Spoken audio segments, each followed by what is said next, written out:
श्रीशैलेशदयापात्रं दीभक्त्यादिगुणार्णवम् इतीन्द्रप्रवणं वन्दे रम्यजामातरमुनिं लक्ष्मीनाथसमारम्भां नाथयामनमध्यमाम् अस्मदाचार्यपर्यन्तां वन्दे गुरुपरम्परां यो नित्यमच्युतपदां भुजयुग्मरुग्म व्यामोगतस्तदितराणि तृणाय मेने अस्मद्गुरोर्भगवतोऽस्तु दियैकसिन्धोः रामानुजस्य शरणं प्रपद्ये मातापिता यवतयकास्तनया विभूतिः सर्वं यथेव नियमेन मदन्वयानाम् आद्यस्तनत्कुलपतेर्वहुलाभिरामं श्रीमत्ततन्द्रयुगलं प्रणमाहि मूर्धना भूतं धरस्य मकताप्रियपट्टनाथ श्रीभक्तिशारकुलशेखर योगिवागान् भक्ताङ्ग्रेण परकालयतीन्द्रमिष्टान् श्रीमत्पराङ्कुशमुनिं प्रणतोऽस्मि नित्यम्. இன்றைய தினம் என்பது நம்முடைய காலக்ஷேத்திர பிரக்கிரியிலேயே சம்பிரதாயத்துக்குள்ளே சில சந்தேகங்கள் இருக்கலாம். ஸ்ரீ வைஷ்ணவ சம்பிரதாயத்துக்கு அந்த சந்தேகத்துக்குண்டான சமாதானங்கள் செல்விக்கும் யுகமாக அமைக்கப்பட்டுள்ளது இன்றைய தின காலக்ஷேபம். அதனால் நீங்கள் ஒவ்வொருத்தரும் என்னென்ன கேள்விகள் உண்டோ சந்தேகங்கள் உண்டோ அதை கேட்கலாம். ஆனால் கேட்பதற்கு முன்னாடி ஒரு விஷயத்தை நீங்க பூர்ணமா தெரிஞ்சுக்கணும். அது சம்பிரதாய விஷயமா இருக்கணும், ஸ்ரீ வைஷ்ணவ சம்பிரதாய விஷயமா இருக்கணும், சாஸ்திர சம்மதமாக இருக்கணும், சனாதன தர்மத்தின் அடிப்படையில் இருக்க வேண்டும். அதை விடுத்து வேற்று மதத்தவர்களை பற்றியோ அல்லது வேற ஏதாவது விஷயங்களை பற்றியோ என்னுடைய குடும்பத்தில் இந்த நிலை, என்னுடைய நிலையில இந்த மாதிரி இருக்கு அப்படின்னு அவரவர்களுடைய சொந்த கருத்து, பர்சனல் மேட்டர்ஸ், அதெல்லாம் இதுல புகுத்தப்படாது. அதற்கு விஷயம் வேறு. இது சம்பிரதாயங்கள். ஸ்ரீ வைஷ்ணவருடைய நிலை என்ன, அந்த நிலையை பத்தி நிறைய சந்தேகங்கள் நின்று அடிக்கடி அடியருக்கு போன் வருது. அது சந்தேகத்தை நிவர்த்தி பண்ணிட்டு தான் இருக்கேன். நிவர்த்தி பண்ணிருக்கேன்னா அடியேனா நிவர்த்தி பண்ணல. சாஸ்திரம் என்ன சொல்லிட்டு, சம்பிரதாயம் என்ன சொல்லிட்டு, அந்த சம்பிரதாயத்தின் அடிப்படையில தான் எதுவும் சொல்லணும். அதற்கு ஆதாரம் உண்டு. அந்த ஆதாரத்துக்கு அடிப்படையா வைத்துக் கொண்டுதான் ஒவ்வொரு வித்வான்களும் அதற்குண்டான சந்தேகத்தை நிவர்த்தி பண்ணுகிறார்கள். அதே நிலையிலே உங்களுக்கு என்னென்ன சந்தேகங்கள் உண்டோ அந்த சந்தேகத்தை நீங்கள் ஒவ்வொருத்தர் கேட்கலாம். கேட்பதற்கு முன்னாடி அதை நல்லா தெரிஞ்சுக்குங்கோ. தெரிஞ்சுட்டு கேட்கும்போது உங்களுடைய இது மியூட் பண்ணிடுங்கோ. நீங்க கேட்டதுக்கு அப்புறம் மியூட் பண்ணிடுங்கோ. அப்பதான் நீங்க சொல்றது கேட்கும், இல்லைன்னா எக்கோ கேட்கும் உங்களுக்கு. அதனால இப்போ ஒவ்வொருத்தரா கேட்கலாம் என்னென்ன சந்தேகங்கள் உண்டோ. அடியேன் சுவாமி ஸ்ரீமதே ராமானுஜாய நமக. சொல்லுங்கம்மா. நம்ம சம்பிரதாயத்துல நம்ம காலையில ஏந்ததும் நம்ம அனுஷ்டானங்கள் பண்ணி பூஜை செய்யறோம். அதை நம்ம எப்படி கரெக்டா செய்யணும்ன்றது நீங்க சொன்னீங்கன்னா கொஞ்சம் நல்லா இருக்கும். காத்தால எழுந்துவது என்பது பிராம முகூர்த்தம்னு சொல்லியிருக்கு. பிராம முகூர்த்தம்ன்றது 4 மணிலிருந்து 6 மணிக்குள்ள பிராம முகூர்த்தம். அதை 4:30 வச்சுக்கலாம். அதற்குள்ள எழுந்துடணும். எழுந்து அதன் பிறகு நம்முடைய நித்திய அனுஷ்டானங்கள் இருக்கணும். நம்முடைய சரீரத்துக்கு தேவையானதெல்லாம் பண்ணிக்கணும். அதாவது மலஜலம் கழிப்பது, அதற்கு மேற்கொண்டு பல் தேய்ப்பது, குளிப்பது, இதெல்லாம் 6 மணிக்குள்ள எல்லாத்தையும் முடிச்சிடணும். முடித்து விட்டு 6 மணிக்கு நாம் தள்ளிகை பண்ணுவதோ, அது பெண்களாக இருந்தால் தள்ளிகை பண்ணுவது, அதே ஆண்களாக இருந்தால் அந்த பெருமாள் திருவாராதனுக்கு என்னென்ன தேவையோ அதையெல்லாம் பண்ணி கொண்டு, அதே அவர்கள் உத்தியோகத்துக்கு போறாம இருந்து வச்சுக்கேன். உத்தியோகம் 9 மணிக்கு கிளம்பணும், இல்லை 8 மணிக்கு கிளம்பணும் அப்படின்னா இன்னைக்கு 6 மணிக்கெல்லாம் உத்தியோகம் போறவாலும் இருக்கா. அப்ப அதுக்கு தகுந்தாப்புல எழுந்து அந்த திருவாராதனை முடிச்சுட்டு தான் கிளம்பணுமே தவிர மேற்கொண்டு ஏதோ கலின ராத்திரி 10 மணிக்கு வந்து சுவாமி என்னால தூங்க முடியல, எழுந்தது 5:30 மணிக்கு தான், 5:30 மணி 6 மணிக்கு கிளம்பி போனோம், ஏதோ ப்ரஷ் பண்ணிட்டு போயிட்டேன் அப்படின்னு சொன்னா அப்ப அதுக்கு உத்தியோகத்துக்கு பிராதானியம் கொடுக்கூடன்னு அர்த்தம். கொடுக்க வேண்டியதுதான், அப்படின்னு கொடுக்கப்படாதுன்னு சொல்ல. ஏன்னா உத்தியோகம் புருஷ லட்சணம்னு சொல்லியிருக்கு. ஆனா புருஷ லட்சணமா இருந்தாலும் நம்முடைய உடம்புக்கு தகுந்த தேகம் நல்லா இருந்தா தானே உத்தியோகம் பண்ண முடியும். தேகத்தை அழித்து கொண்டு உத்தியோகம் பண்ற அவசியம் இல்லை. அப்படி இருக்கச்சே அதற்கு தகுந்தாற்போல் நம்முடைய சுமைகளை குறைத்து கொண்டு உத்தியோக சுமை. அதே போல நம்முடைய வீட்டில் இருக்கணும் வெறும் திருவாராதனை மட்டும் இல்ல, வீட்டு குழந்தைகள் என்ன, இது சில பேர் என்ன நினைக்கிறா எல்லாத்தையும் விட்டுடும், பகவான மத்த பாருமா அந்த மாதிரி சாஸ்திரம் இல்லை. குழந்தைகளையும் பார்க்கணும். ஆனா அதற்கு தகுந்தாப்பான அந்த நேரத்தை நாம் தான் கணிசிக்கணும். இது ஒருத்தர் சொல்லி கொடுத்து வரது கிடையாது.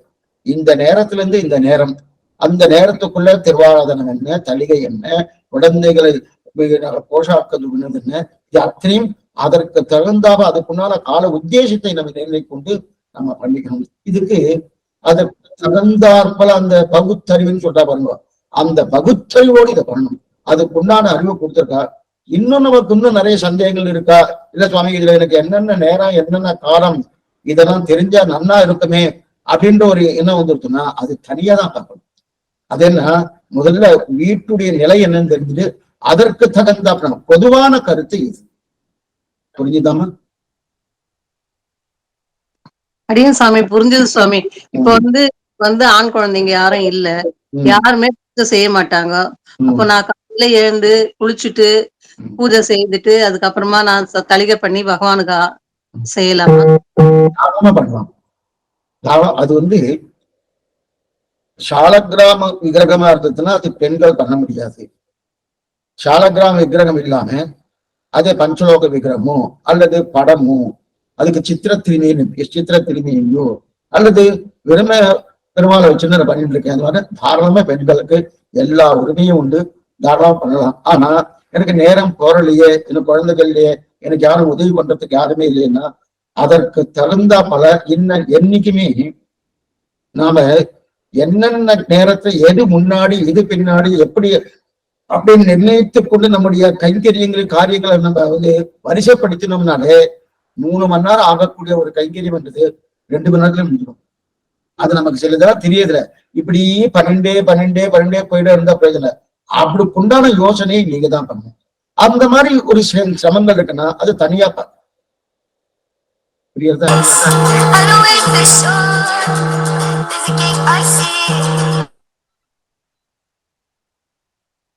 அடியேன் சுவாமி. ஸ்ரீமதே ராமானுஜாய நமः.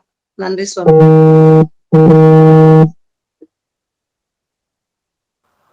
சுவாமி நமஸ்காரம். சுவாமி கிருஷ்ணன். அடியேன் சாமி. ஸ்ரீமதே ராமானுஜாய நமக. மேடம் நான் கேட்டு ஒரு நிமிஷம் மேடம். இப்ப சுவாமியுடைய முகங்கள் எல்லாமே திருமேனி எல்லாமே மங்கள இதுதான் கொடுக்கறது தான். அது ஏன் திருவடியை மட்டும் இதுவா சொல்றா? திருவடியை பிடிச்சாதான் சரணாகதிக்கும் திருவடிக்கும் தான் சம்பந்தம். ஒரு திரு கண்களை சொல்லக்கூடாதா, திரு மார்பை சொல்லக்கூடாதா, மகாலட்சுமி வீட்டு இருக்க இடம். பட் ஏன் திருவடியை ரொம்ப இதுவா சொல்றா? நீங்க கொஞ்சம் நல்லா கெட்டக்க வச்சுன்னு பேசணும். சரியா எக்கோ கூட பேசுறது கேட்கறது சரியா கேட்கல. எக்கோ இல்லாம பேசணும். அடியேன் சுவாமி.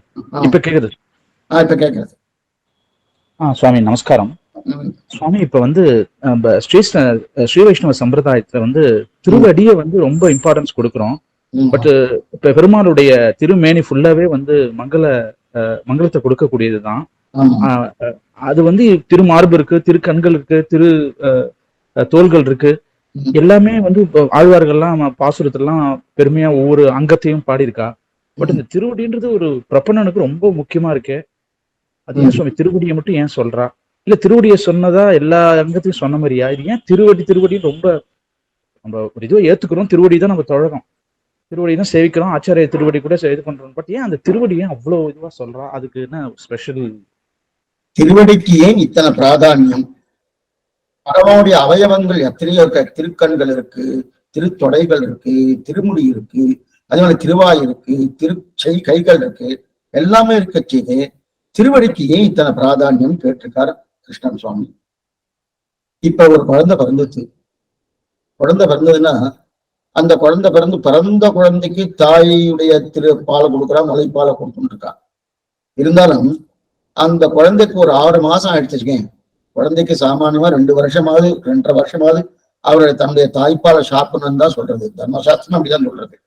அப்படி இருக்கச்சே 6 மாசம் ஆயிடுச்சுன்னா அந்த குழந்தைக்கு நன்னா தெரியும் இவள் தாயின்னு நான் தெரிஞ்சதுக்கு அப்புறம் அந்த குழந்தைக்கு அந்த தாயுடைய அவயவங்கள் எல்லாமே, தாயுடைய திருக்கைகள் என்ன, திருக்கண்கள் என்ன, அது திருத்தொடை என்ன, அவருடைய திரு தலை என்ன, ஒவ்வொன்றும் உத்தேசம்தான். அந்த தாயை அரவணைக்கிறச்சே அப்படியே தன்னுடைய திருமேனியை கொண்டு போய் அப்படியே தாயத்தை கொண்டு போய் உபயோகிக்கிறது.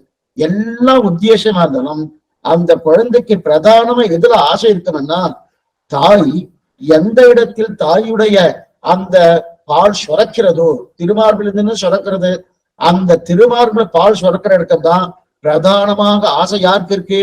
இந்த குழந்தைக்கு இருக்கணும். ஏன்னா தான் ஜீவிக்கணும்னா அந்த அந்த பால் தானே.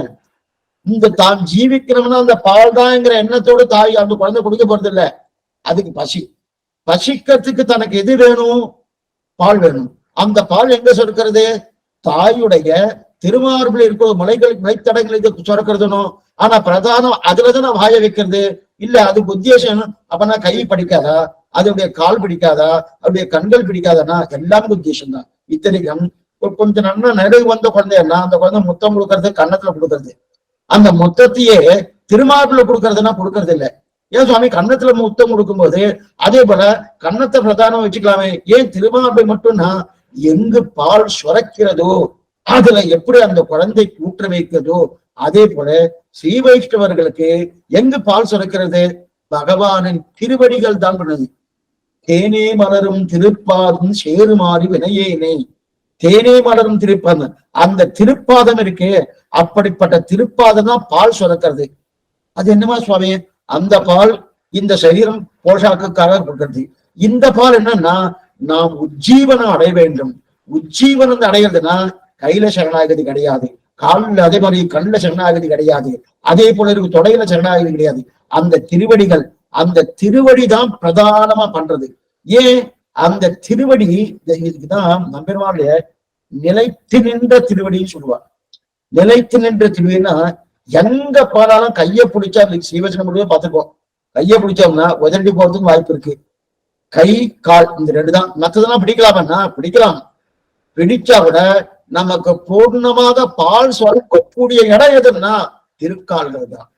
அந்த திருக்கால், அதனால்தான் என்ன பாத்துக்கோ, தேனே மலரும் திருப்பாதம்னு ஆழ்வார் பாசனம்.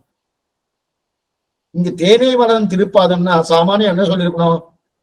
அவயவத்துக்குள்ள எங்கேயும் தேன் வளராது.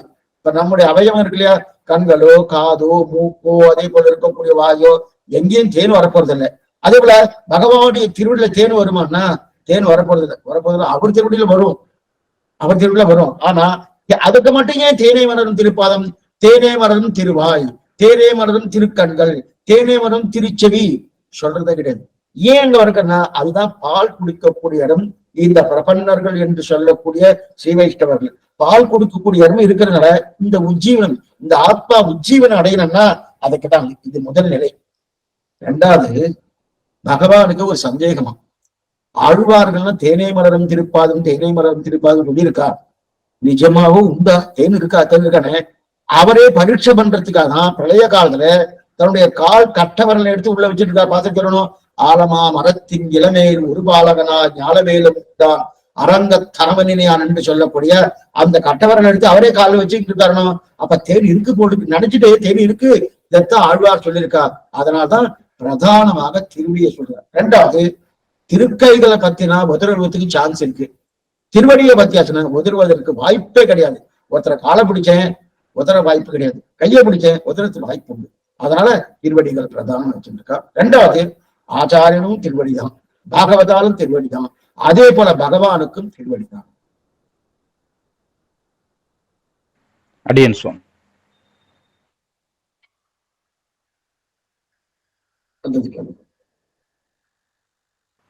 சுவாமி அடுத்த டவுட் சொல்லுங்க சுவாமி. இப்ப வேதத்துல வந்து அத்வைதா, துவைதா, விசிஷ்ட அத்வைதான்னு மூணு இது இருக்கா, இல்ல ஒண்ணுதான் இருக்கு, விசிஷ்ட அத்வைதா மட்டும்தான் இருக்கு, மத்தவெல்லாம் தப்பா புரிஞ்சுட்டு துவைதா அத்வைதான்னு வச்சுட்டு இருக்கா அப்படின்னு எடுத்துக்கிறதா, இல்ல மூணுமே வந்து மூணு டைப் ஆஃப் மைண்டுக்கு வந்து அது கேட்டர் பண்ணுது?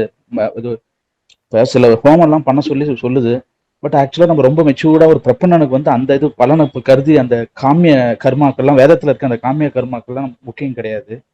அது மாதிரி அத்வைத்தான்றது ஏதோ ஒரு லோயர் இது, அதுவும் இருக்கு. ஆனா ஒரு பிரபன்னனுக்கு ஒரு ஹை லெவலுக்கு வரும்போது அது தேவையில்லை அப்படி எடுத்துக்கிறதா, இல்ல அத்வைத்தாவே இல்ல, வேதம் சொல்லவே இல்லை, நம்ம விசிஷ்ட அத்வைதம் சொல்லுது, அதனால சண்டை போறது ஒரு அவளை வந்து நம்ம ஒரு ஹேண்டில் பண்றது எப்படி சுவாமி? ஒரு அத்வைத்தாவையோ அவளும் வந்து காலக்ஷேபம் கேட்கறா, அவ சங்கரருடைய பாஷ்யத்தை வச்சு அவ காலக்ஷேபம் கேட்டு அவளும் நிறைய நம்மள டேக்கிள் பண்றா, நம்மள நம்ம வந்து அவகிட்ட போட்டியே போட முடியல. அதாவது அடியன் சொல்றேன், அடியன் வந்து விசிஷ்ட அத்வைத்திலையும் ரொம்ப கரை கண்டல, அதே நேரத்துல நம்ம ராமானுஜ சம்பிரதாயத்தை நம்ம விட்டு கொடுக்கவும் முடியாது. பட் அவ எப்படி சுவாமி இது எப்படி எடுத்துக்குது? வேதம் வந்து மூணுத்தையுமே சொல்லுதா இல்ல ஒண்ணுதான் சொல்லுது, அது வந்து தப்பா புரிஞ்சுட்டு இருக்காளா அவ? கேள்வி மறுபடியும் நீங்க சொல்லிடுறேன். வேதத்துல நிறைய விஷயங்கள் சொல்லியிருக்கு. ஆனா நம்முடைய பாரத தேசத்திலேயோ நிறைய மதங்கள் இருக்கு. இது ஆகமொத்தம் மதங்கள் 17 எடுக்கிறார் நம்பிள்ளை தன்னுடைய பகவதி விஷயம் என்று சொல்லக்கூடிய திருவாயுடைய வியாக்கியான அவதாரிகையிலே சிலப்பதிப்படின்னு பேரு. அதுல 17 மதங்கள் எடுக்கிறார். அந்த காலத்திலே 17 மதங்கள் நம்முடைய பாரத தேசம் இருந்திருக்கு. அதுல 6 மதங்கள் சாஸ்திரத்தை ஒத்துக்கொண்ட மதங்கள். அந்த 6 மதங்கள் சாஸ்திரத்தை ஒத்துக்கொண்ட மதங்களை வச்சுதான் இப்ப நம்ம விசாரிக்கணும். அந்த சாஸ்திரத்தை ஒத்துக்கொண்ட மதங்களுக்கு குதிருஷ்டின்னு பேரு, குதிருஷ்டி மதங்கள்னு பேரு. சாஸ்திரத்தை ஒத்துக்கொள்ளாத மதங்களுக்கு பாக்ஷ்ய மதங்கள்னு பேரு. பாக்ஷ்ய மதங்கள் 11. அது சாஸ்திரத்தை ஒத்துக்கல. அது மாதிரி உண்டா சுவாமினா பாசுபதி மதம், அதே போல பௌத்த மதம், ஜெயின மதம், இதெல்லாம் சாஸ்திரத்தை ஒத்துக்கல. அந்த விஷயத்துக்கு நம்ம போக வேண்டாம். பிரதானமா கிருஷ்ணன் கேட்டது அத்வைத்தம், துவைத்தம், விசிஷ்டாத்வைத்தம், இந்த 3 நிலை இருக்கு இல்லையா? இந்த 3 நிலையும் அதுல உண்டா இல்லையா? நாம பிரதானமா விசிஷ்டாத்வைத்தத்தை வச்சுட்டு இருக்கோம். அப்ப அத்வைத்தம் இல்லாம அவ எத்தையோ கொண்டு வந்து சேர்த்து இதுதான் அத்வைத்தம் சொல்றதுன்னு அவ சொல்றாங்க. அது பிற துவைத்தம் அவ எத்தையோ கொண்டு வந்து வச்சுட்டு அந்த சாஸ்திரத்துல புகுத்தி இந்த சாஸ்திரமே துவைத்தம் தான் சொல்றதுன்னு சொல்றாளா? அதே போல இதையும் சேர்க்கணும். விசிஷ்டாத்வைத்தமும் அவ எதையோ சொல்லிட்டு அவளை எதையோ புகுத்தி இதுதான் விசிஷ்டாத்வைத்தம் சொல்றது வேதம் அப்படின்னு இவா சொல்றாளன்னா இந்த 3 பேருக்கு பிரமாணம் உண்டு வேதத்துல. கொஞ்சம் நிதானமா கேளுங்கோ. ஆனா இதை ஓரளவுக்கு தான் நீங்க சொல்ல போறேன். இதனுடைய விவரணம் மறுபடியும் வரப்போகுது. மறுபடியும் இந்த கொஸ்டின் ஆன்சர் இல்ல, ராமானுஜ நூற்றாண்டு வியாக்கியானத்துல இது வரப்போறது. அதுல வரப்போறதுன்னா அதுல அத்வைத்த மதம் மட்டும்தான் வரும், ஏனைய துவைத்த மதம் வரப்போறது இல்லை. ஆனா அத்வைத்த மதம் சொன்னது துவைத்த மதத்துக்கு அது உபக்கொண்டு அந்த நிலையில வந்துடுது. அந்த நான் விரிவா சொல்றேன். இருந்தாலும் நேரிழந்த வாரியான என்ன அர்த்தம்ன்றது சொல்கிறேன். 3 மதங்களுக்குமே சாஸ்திர சம்மதமான மதம். அதனால்தான் 3 மதங்களுக்கு வைதிக மதம்னு பேர். வைதிகம்னா சாஸ்திரத்தை ஒத்துக்கொண்ட மதம், சாஸ்திரம் பிரகாரம் நடக்கக்கூடிய மதம். இப்ப அத்வைத்தத்துல இருக்கிறவா அவ கர்மா கிடையாதுன்னோ இல்ல கர்மா கூடாதுன்னு சொல்ல போறது. விசிஷ்டாத்வைத்தம் சொல்ல போறது கிடையாது, அது தெரியறது. அவ சொல்ல போறது கிடையாது. அது துவைத்துக்கள் சொல்றாங்க, அவ்வாறு கிடையாது.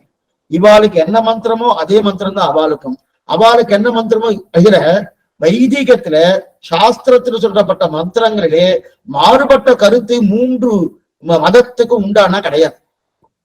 அடிப்படை 3 மதத்துக்கு. அதனால்தான் சாஸ்திரத்தை ஒத்துக்கொண்ட மதம் ஆனபடியால்தான் அந்தந்த புரியத்துக்காக சொல்றேன். இப்ப ஸ்ரீ வைஷ்ணவ கோயில், அந்த ஸ்ரீ வைஷ்ணவ கோயில்ல ஒருத்தர் மதகுருவர் வந்தார். அவரு விசிஷ்டாத்வைத மதகுரு அல்ல, அவர் அத்வைத்த மதகுரு அல்லது துவைத்த மதகுரு. அவர் வந்தார்னா அவருக்கு மரியாதை உண்டா இல்லையா சுவாமி? ஏன்னா இவரோ விசிஷ்டாத்வைத்த கோயில், இந்த கோயில், இவர் அத்வைத்த மதம். அத்வைத்த மதமா இருந்தா அந்த மதகுருமாருக்கு அந்த மரியாதை உண்டானா உண்டு. அத்வைத்த மதத்த மதகுருமார்களுக்கும் அந்த மரியாதை உண்டு, கோயில் மரியாதையே உண்டு. அதே போல துவைத்த மதகுருமார்களுக்கும் கோயில் மரியாதையே உண்டு. இது அந்த காலத்துல இருந்தே உண்டு, இன்னைக்கு இல்லை, அந்த காலத்துல இருந்து. அப்பன்னா அதை அக்செப்ட் பண்ணியிருக்கான்னு அர்த்தம், அக்செப்ட் பண்ணாம இல்லை. அது நிச்சயம் சாஸ்திர சம்மதத்தின்படிதான் அவ எடுத்துட்டு இருக்கான். ஆனா இதுல என்னன்னா சாஸ்திரத்துல 3 விதமான ஸ்ருதிகள் உண்டு. இப்ப இதுக்கு பதில் கிடைக்கிறது கொஞ்சம் நல்லா கேட்டுருவோம். 3 விதமான ஸ்ருதிகள் உண்டு. வேத ஸ்ருதி, அபேத ஸ்ருதி, கடக ஸ்ருதின்னு 3 உண்டு. வேத ஸ்ருதினா வேதமே சித்தாந்தம், நிறைய இருக்கு லோகத்துல, நிறைய இருக்கு, பல பலகள் உண்டு, பல உண்டு, நிறைய உண்டு அப்படின்னு சொல்றது ஒரு சாஸ்திரம் சொல்றது. வேதத்துல ஒரு சாஸ்திரம் என்ன, ஒரு பக்கம் ஒரு சாராருடைய கருத்து. இன்னொன்னு நிறைய கிடையாது, ஒண்ணுதான் இருக்கு. வேதத்தில் சொல்லப்பட்டது ஒரே விஷயம்தான், எதுவுமே கிடையாது. இந்துன்னு சொல்றது அதுவும் வேதத்துல இருக்கு. அப்போ ஒன்னென்று சொல்லக்கூடிய நிலையும் வேதத்துல உண்டு, பல என்று சொல்லக்கூடிய நிலையும் வேதத்துல உண்டு. இப்ப ஒன்னென்று சொல்லக்கூடிய நிலையை அத்வைதிகள் எடுத்துட்டா, பல என்று சொல்லக்கூடிய நிலையை துவைதிகள் எடுத்துட்டா. இப்ப விசிஷ்டாத்வைதிகள் என்ன பண்ணான்னா ஒன்னு சொன்னதும் உண்டு, பல சொன்னதும் உண்டு. இப்ப என்னமா சுவாமி, இன்னைக்கு ஒரு வார்த்தை பேசுறேன், நாளைக்கு ஒரு வார்த்தை பேசுறேன், அப்புறம் மாத்தி பேசினா அது சரி கிடையாதுன்னா, நான் ஏன் இந்த மாதிரி பேசினேன்னு திருப்பி நான் அதுக்கு பதில் சொல்லேன்னா அதுக்கு ஆன்சர் கிடைச்சிருக்கணும். அதே வேதமே என்ன பண்ணிச்சுன்னா, நான் ஏன் ஒண்ணுன்னு சொன்னேன், நான் ஏன் பலன்னு சொன்னேன், அதுக்கு கடக ஸ்ருதின்னு ஒரு ஸ்ருதி, அந்த ஸ்ருதியானது அதுக்கு சமாதானம் சொல்லுது. இதனால இதை நான் ஒண்ணுன்னு சொன்னேன், இதனால இதை நான் பலன்னு சொன்னேன் அப்படின்னு தெரிவிக்கிறது. இந்த மூணையும் சேர்த்து எடுத்துக்கொண்டுதான் விசிஷ்டாத்வைதம். மூன்றையும், அப்ப வேதத்தில் சொல்லப்பட்ட கருத்துக்கள் அத்தனையும் எடுத்துன்றது விசிஷ்டாத்வைதம். வேதத்தில் சொல்லப்பட்ட கருத்துக்களை ஒரு பாகம் எடுத்து, ஒரு பாகம்னா எந்த பாகம்லாம் ஒன்று என்று சொல்லப்படுகிறதோ அந்த பாகத்தை எடுத்துக்கொண்டது அத்வைதம். எந்த பாகம் எல்லாம் பல என்று சொல்லப்படுகிறதோ அந்த பாகத்தை எடுத்துக்கொண்டது துவைதம். எந்த பாகம் எல்லாமே உண்டுன்னு சொல்லிட்டோ, பாகம்னு கிடையாது, பூர்த்தியா சாஸ்திரம், அந்த பூர்ணமான சாஸ்திரத்தை எல்லாம் உண்டு உண்டு, இந்த வேதம் தள்ளத்தக்கது, இந்த வேதம் கொள்ளத்தக்கது கிடையாது. ஆனா எல்லாத்தையும் எடுத்துட்டது இப்ப விசிஷ்டாத்வைதம். அப்படின்னா விசிஷ்டாத்வைதம் தானே பிரதானம். அப்ப அவ சரியா எடுக்கலையே அப்படி சொல்ல முடியாது. ஏன்னா வேதம் சொல்லியிருக்கு, வேதம் ஒண்ணுன்னு சொல்லியிருக்கு. நீ ஒண்ணுன்னு பாரு, பலன்னு பார்த்தனா நீ நரகத்துக்கு போவாய், அதே வேத சாஸ்திரமே சொல்றது. இன்னொருத்துல அமிர்தாட்சரம் அரா சரம் பிரதானம், அமிர்தாட்சரம் அரா பலன்னு பார்த்தேன்னா உனக்கு நன்னா கிடைக்க போடுது அப்படின்னு ஒரு வாக்கியம் சொல்றது. ஏன் இந்த மாதிரி மாறுபட்ட கருத்து சொல்றதுன்னா, அந்த மாறுபட்ட கருத்து சொல்றதுக்கு காரணம் அதே வேதமே சொல்றது. அதுக்குள்ள போய் பார்க்கணும். ஆனா இந்த மூன்று பேருமே வைதிக மதங்கள் தான். இன்னொன்னு சொல்லிடுறேன். இப்ப இன்னைக்கு அத்வைத்தம் துவைத்தம் அப்படின்னு சொல்ற போனோம். இன்னைக்கு அத்வைதத்துக்குள்ளேயே பாசுபதி என்று சொல்லக்கூடிய பசுபதி மதம், பசுபதி மதம் தான் சைவ மதம். அந்த சைவ மதமும் இன்னைக்கு கலந்துருக்கு. கொஞ்சம் ஜாகிரதையா கேட்கணும் நீங்க.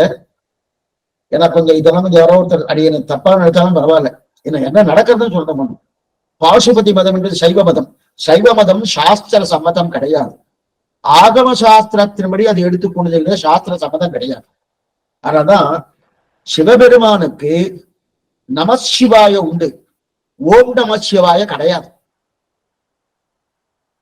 நமசிவாயனா பஞ்சாட்சரி, 5 அக்ஷரங்களோடு கூடியவர் சிவபெருமான். அந்த சிவபெருமானுக்கு அந்த ஓம்காரம் கிடையாது. ஓம்காரம் சேர்த்தாச்சுனாலே அது ஸ்ரீமன் நாராயண குறிக்கிறது. அதனால ஓம்காரம் சேர்க்காம தான் பஞ்சாட்சரி. ஆனா சொல்றாருன்னா தெரியாம சொல்றேன். அதனால என்ன ஆயிடுச்சுன்னா, இப்ப அதை கொண்டு வந்து நேரா அத்வைத்தத்துல சேர்த்துட்டா. சங்கராச்சாருடைய மதம் அத்வைத்தம். அதனால அவர் புதுசா உருவாக்கப்படலை. இப்ப நம்ம என்ன நினைக்கிறோம், விசிஷ்டாத்வைதம் ராமானுஜர உருவாக்கப்பட்டது, அத்வைத்தம் சங்கராச்சாரம் உருவாக்கப்பட்டது, துவைத்தம் மாத்வாச்சாரியர் உருவாக்கப்பட்டது கிடையாது. இது மூணுமே இவெல்லாம் பிரச்சாரம் பண்ணதே தவிர இதற்கு முன்னாடியே உண்டு. வேதவியாசரே இந்த 3 மதத்தையும் எடுத்துட்டார். வேதவியாசர் காலம் என்பது இப்ப துவாபர யுகம். துவாபர யுகத்திலே பிரம்மசூத்திரத்தை இந்த பூர்ணமா எடுத்திருக்காரு. அந்த பிரம்மசூத்திரத்துக்கு வியாக்கியானம் சங்கரர் பண்ணது சங்கர பாஷ்யன்னு பேரு, மாத்வர் பண்ணது மாத்வ பாஷ்யன்னு பேரு, சுவாமி ராமானுஜர் பண்ணது ஸ்ரீபாஷ்யன்னு பேரு. அதுல இதற்கு உண்டான சமாதானங்களை பூர்ணமா தெரிவிக்கிறார். இருந்தாலும் இது மூன்றுமே வைதிக மதம் தான். ஆனா அவர்கள் சாஸ்திரத்தை ஒத்துக்கொண்டு சாஸ்திரம் இத்தனைக்கும் அத்வைத்த மதம் தான் பிரதானமா கர்மத்தை வைத்துக் கொண்டு பிரதானம் பண்றான். அதனால அந்த 3 மதங்களும் அவ சொல்லப்பட்ட கருத்துக்கள் சாஸ்திரத்துல இருக்கு. ஆனா அதுல ஒரு சில கருத்தை மட்டும் எடுத்துட்டு ஒரு சில கருத்தை அவை எடுத்துக்கல. அதனால மாறுபட்ட கருத்துக்கள் ஏற்படுகிறது. இவ்வளவுதான் வித்தியாசம். ஆனா இவ்வளவுதான் வித்தியாசம் சொன்னோம்னு நிறைய சந்தேகங்கள் வரும். இது மேற்கொண்டு என்னென்ன சந்தேகங்கள் இருக்கோ, இது பெரிய மினிவு, இது சாமானியப்பட்டதே இல்லை, பெரிய விஷயம். இது சாமானியமா நீங்க கேட்டால் அப்படிப்பட்ட பெரிய விஷயத்தை பாருங்கன்னா அங்க வரப்போறது ராமானுஜம் தான். இந்த பாசனம் வரப்போறது, இந்த பாசனம் வரைச்சு அப்ப நன்னா கிட்டத்தட்ட அநேகமா இது வந்து ஒரு இதுக்குன்னே ஒரு 4-5 காலட்சேபமா இருக்கும். அந்த காலட்சேபம் எடுத்துட்டு என்னன்னு, ஆனா இது நேர்மையோடு கேட்கணும். இவர் விசிஷ்டாத்வைதியை அதனால அத்வைத்தத்தை கொஞ்சம் இறக்குறாரு, துவைத்தத்தை இறக்குறாரு, அந்த எண்ணமே கிடையாது. அந்த எண்ணமே கிடையாது. சாஸ்திரம் என்ன சொல்லிட்டு அதைத்தான் சொல்லணும் அப்படின்னு பார்த்தோம். கிருஷ்ணா அடியன் சுவாமி. இப்ப புரிஞ்சுட்டா? அடியன் சுவாமி, நல்ல நல்ல விளக்கம் சுவாமி. அடியன். ஆனா இன்னும் நிறைய இருக்குது.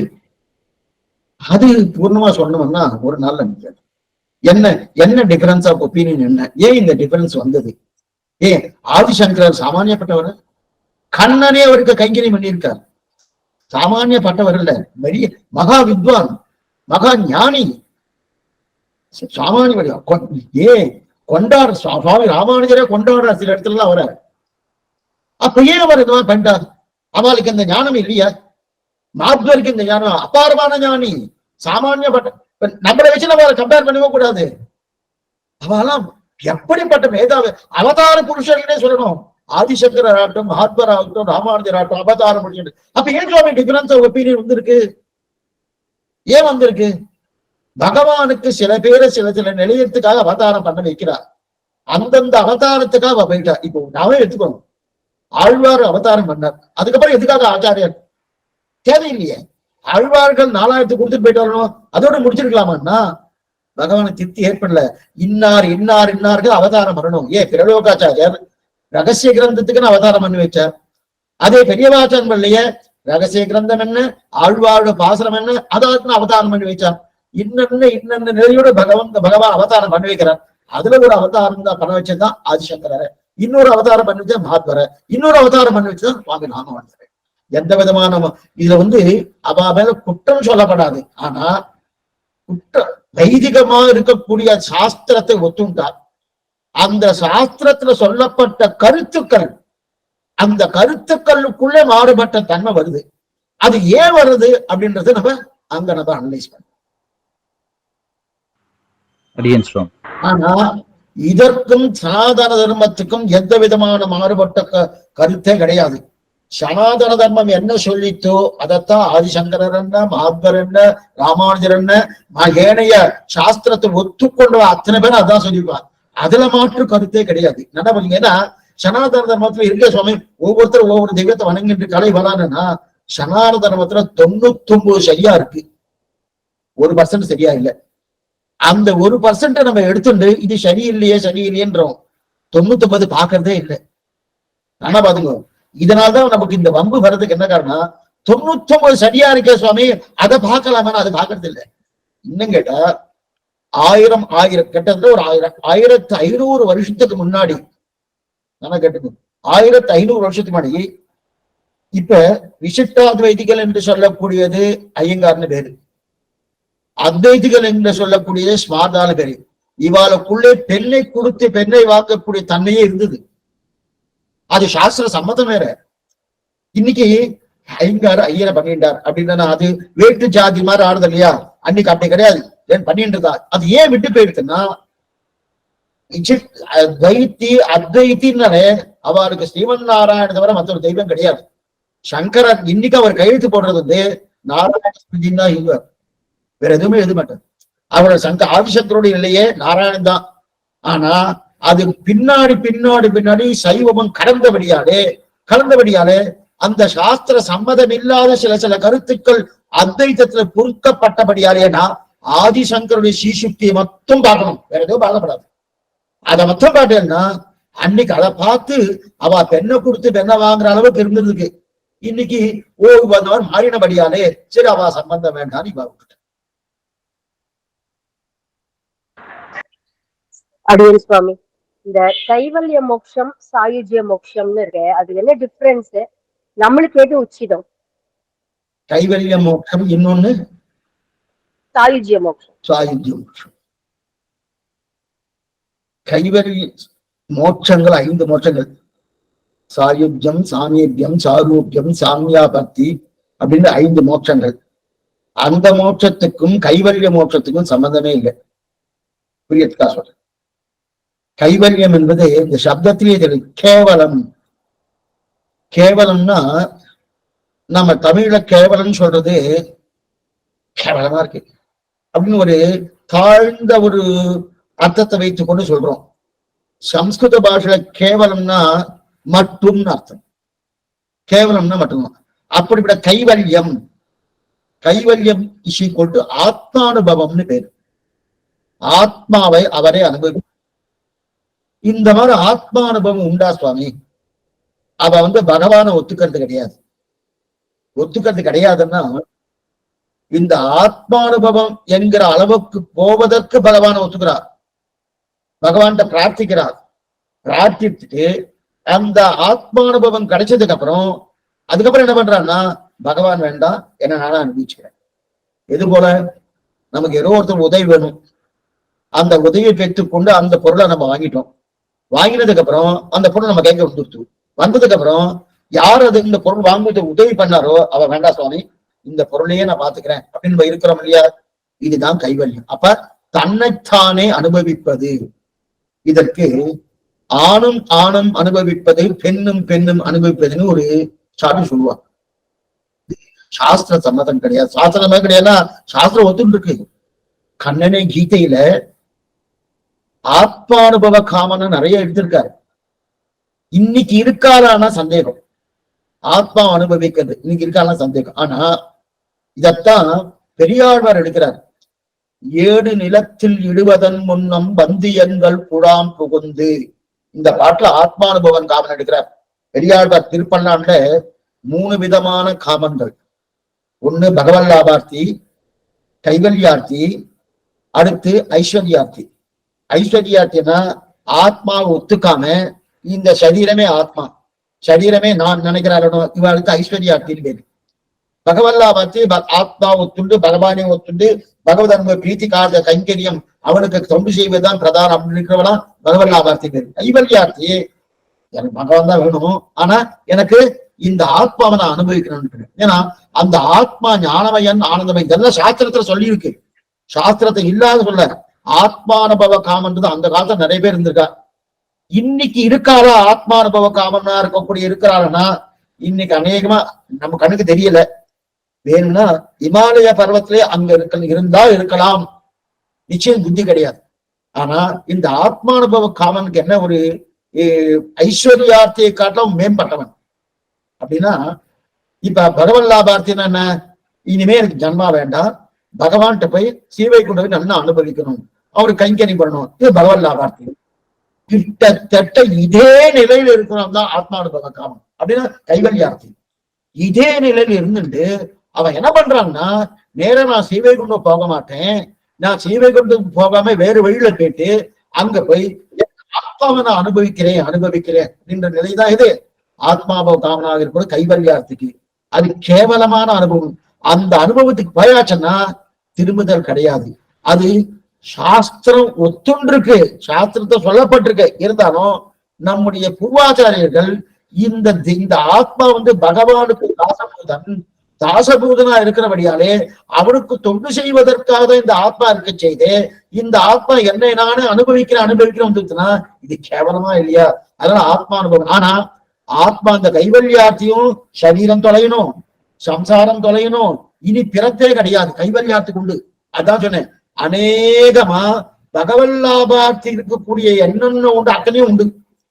ஆனா கடைசியில புருஷார்த்தம் அவனுக்கு பேரு, அந்த பேரு கிடைக்கச்சு நாம பகவானுக்கு கைங்கரியம் பண்ணிட்டு ஹோன்னு இருக்கும். அவரு பகவானு கைங்கரியம் ஒத்துக்கிறதே கிடையாது, நேரம் தனியா போயிடுறாரு. போய் ஆத்மாவை அப்படியே ஞானமயன் ஆனந்தமயன் ஞானமயன் ஆனந்தமயன் அப்படியே அனுபவிச்சுட்டு அப்படியே இருக்காரு. எத்தனை நாள் சுவாமி இருப்பாரு? அப்படிதான் எப்போ, ஆனா நிச்சயம் அப்படிதான் இருப்பார். அங்கிருந்து திரும்புதல் என்பது கிடையாது. இது கைவல்யாட்சியுடைய நிலை. புரிஞ்சுத்தாமன்? அடியன் இப்போ கைவல்யார்த்தி ஐஸ்வர்யார்த்தி அவ என்ன விருப்பமோ அதுல பெருமாள் தலையிடுறது இல்லையா சுவாமி?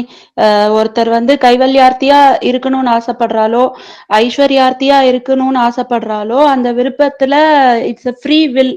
அப்படின்னும் போது கூரத்தாழ்வான் பாஸ்ட் டைம்ல நாலூரானுக்கு வைகுண்டம் கிடைச்சது, அவர் வேண்டிண்டார். அப்படின்னும் போது வைகுண்டம் அவருக்கு ஒரு ஜாக்பாட் மாதிரி ஒரு கிடைச்சதா தோன்றதே சுவாமி. அப்போ அதை எப்படி எடுத்துக்கிறது சுவாமி? நீங்க முதல்ல கைவல்யார்த்தி அவ கேட்கறது பகவான் 3 பேருக்கும் கொடுக்கிறார். கதித்ரயஸ்ய மூலத்துவம்னு பேரு. ஐஸ்வர்யார்த்திக்கும் பலன் கொடுக்கிறார், கைவல்யார்த்திக்கும் பலன் கொடுக்கிறார், பகவன் லாபார்த்திக்கும் பலன் கொடுக்கிறார். பகவன் லாபார்த்தி என்று மோட்சானந்தம் சேவை கொண்டு போவது. ஐஸ்வர்யார்த்தி என்பது இந்த லோகத்தில் இருந்து கொண்டு சரீர அனுபவம், கண்டு கேட்டு உற்று மோந்து உண்டுவிடும் சரீர அனுபவம். இந்த சரீரத்தை வைத்துக் கொண்டு கண் காது மூக்கு இவைகள் வைத்துக் கொண்டு அனுபவிதான் ஐஸ்வர்ய அனுபவம். அதே போல கைவல்ய அனுபவம் இந்த சரீரமே கிடையாது, இங்க கீழே விட வேண்டியதுதான். ஆத்மாட்டம் கிளம்பி போய் அது தன்னைத்தானே அனுபவிக்கக்கூடியதை ஆத்மா அனுபவம். இந்த 3 பேருக்கு பகவான் கொடுக்கிறார். 3 பேருக்கும் பகவான் தேவையான கொடுத்துட்டே இருக்காரு. ஆனா அவரும் நீ கேட்டுட்டு இருக்கே நான் கொடுக்க மாட்டேன்னு சொல்றதே கிடையாது. எது தேவையாவது வாங்கிக்கோ, என்னதை வேணா வாங்கிக்கோ. ஆனா சரணாகதி பண்ணியாச்சுன்னா அதுக்கப்புறம் என்ன பண்றாருன்னா, உன்னையே விரும்புகிறேன்னா அப்ப அவர் எத்தையும் கேட்காம என்னையே விரும்புகிறாஜா என் இடத்துக்கு வந்துடும் சிவையோட ஆக்ஷன் வரான். ஆனா ஐஸ்வர்யார்த்தி எனக்கு இது வேணுமே, இன்னைக்கு இது வேணுமேன்னு கொடுக்கிறபடியா தான் திருவேங்கடபடியான் திருப்பதிரை இத்தனை போட்டோம். இல்லைன்னா இத்தனை போய் உண்டியில எத்தனை பேர் கொட்டுறாருன்னா என்ன காரணம்னா, இவர் 10 ரூபாய் கொடுத்தாருன்னா அவர் 10,000 ரூபாய் கொடுக்குறாரு. அது நல்லா பிரத்யட்சமா தெரியுது. அவர் கொடுத்தாருன்னா கொடுக்கறதுனால தான் அங்க கூட்டம் அதிகமா போயிட்டு இருக்கு. அவரை ஒண்ணுமே கொடுக்கலன்னு வச்சுக்கீங்க ஒண்ணும் வராது. ஐஸ்வர்யார்த்திக்கும் கொடுக்குறாரு. ஆனா இந்த இடத்துல பாருங்க, எனக்கு பணம் வேணுன்றதுக்காக நான் பேங்க் முன்னாடி போய் பிரார்த்தித்தா கிடைக்க போறதுல, அதையும் பகவான் தான் பிரார்த்திக்கணும். என்னுடைய ஆத்மாவை நான் அனுபவிக்கணுன்றதுக்காக ஆத்மாவை தனியா எடுத்து நீ நான் அனுபவிக்கணும்னு சொன்னா அது கிடைக்காது. அதையும் பகவான் தான் அனுபவிக்கணும். பகவானையும் அனுபவிக்கணும்னா பகவான் தான் பிரார்த்திக்கணும். அப்ப இந்த 3 பிரார்த்திக்கணும் இல்லையா? இந்த இடத்துல இன்னொன்னு சொன்னேன், நான் பெற்ற பேரு 400 ஆண் பெறட்டும்னு சொன்னார், புறத்தாழ்வா சொன்னார் இல்லையா? அது சொல்ல காரணம் என்னன்னா, அது ஜாக்பாட் அதெல்லாம் ஒண்ணுமே கிடையாது, அதெல்லாம் ஒண்ணுமே இல்லை. இவர் ஏதோ ஸ்தோத்திரம் பண்ணார், என்ன வேணும்னு கேட்டார், தேவ பெருமாள் கேட்டார், என்ன வேணும்னு கேட்டோடனே இப்ப இவருக்கு நல்லா தெரியும், இவர் கண் போயிடுத்து. தரிசனத்துக்கு தரிசனம் கொடுத்தவர் சுவாமி கூறத்தாழ்வார். யாருக்காவது கண் புரை நோய், கண்ணாலே பெரிய ஆபத்து, கண் சரியா தெரியல, கண் பார்வை இதெல்லாம் இல்லைன்னா கூரம் போகணும். காஞ்சிபுரத்துக்கு பக்கத்துல கூரம், ஆச்சரியமான திவ்யதேசம், குரத்தாழ்வாருடைய அவதாரஸ்தலம். அங்க போய் சேவிச்சேன்னா ஒரு மண்டலமோ அல்லது ஒரு 10 நாள் போய் சேவிச்சேன்னா அவசியம் அந்த கண்ணை கொடுக்குறாருன்னு சம்பிரதாயம் சொல்லுது. இது சொல்ல வந்தேன்னா, அப்ப தரிசனமாக இருக்கக்கூடிய தரிசனம்னா கண்ணுன்னு அர்த்தம். தரிசனம்னா இன்னொன்னு என்ன, சம்பிரதாயத்துக்கு தரிசனம்னு பேரு. தரிசனத்துக்கு தரிசனத்தை கொடுத்தார் அப்படின்னா, சம்பிரதாயம்ங்கிற தரிசனத்துக்கு தரிசனம் என்று சொல்லக்கூடிய தன் கண்களாக 2 கண்களை புறத்தாழ கொடுத்தார். அந்த சோழராஜாட்ட கொடுத்துட்டார். அந்த சரித்திரம் உங்களுக்கு தெரியும். அது கொடுத்ததுக்கு அப்புறம் இது கொடுத்ததுக்கு யார் காரணம்? கண் போனதுக்கு 400 ஆண் காரணம். இப்ப 400 ஆண் காரணமா எடுத்தனாலே பகவானுக்கு தெரிஞ்சு போயிடுச்சு, 400 ஆண் தான் காரணம். அப்ப பாகவத அபச்சாரம் பட்டிருக்கான். எப்ப பாகவத அபச்சாரம் பட்டனோ இவனுக்கு நரக்கம் தான், வேற இதுக்கு சரிவே கிடையாது. நட்சமாமி வசுந்தரே, வராக நாயனார் தெரிவிக்கிறாரு, அவரை நான் மன்னிப்பதே இல்லை. என்னிடத்தில் அபச்சாரப்பட்டதை காட்டிலும் என்னுடைய பக்தரிடத்துல இந்த யார் ஒருத்தர் அபச்சாரப்படுகிறானோ அவனை நான் நட்சமாமி வசுந்தரே, வசுந்தரே அவனை நான் மன்னிப்பதே இல்லை. எப்படி மன்னிப்பதுன்னா, அவன் 1000 புஷ்பங்களாய் என்ன அர்ச்சனை பண்ணாலும் 1000 காலங்களாக என்ன அர்ச்சனை பண்ணாலும் நான் மன்னிப்பது கிடையாது. அப்பனா அவ்வளவு தூரம் குரூரமா இருக்கணும். இப்ப இவனுக்கு நரக நிச்சயம் தீர்மானம் ஆயிடுச்சு. யாருக்கு? 400 ஆணுக்கு நரக நிச்சய தீர்மானம் ஆயிடுச்சு. இப்படிப்பட்டவன் நரகத்துக்கு போறானே போறானே போறானே. இதுதான் இந்த மனித நேயம் என்பது புறத்தாழ்வாட்ட தான் பார்க்கணும். எல்லாரும் நன்னா இருக்கணும், கடல் சூழ்ந்த மண்ணுலகம் வாழ. நம் சம்பிரதாயமே இவெல்லாம் என்ன நினைக்கிற, இந்த சிவைஷ்ணவர்கள் வாழ நினைக்கிற, கிடையவே கிடையாது.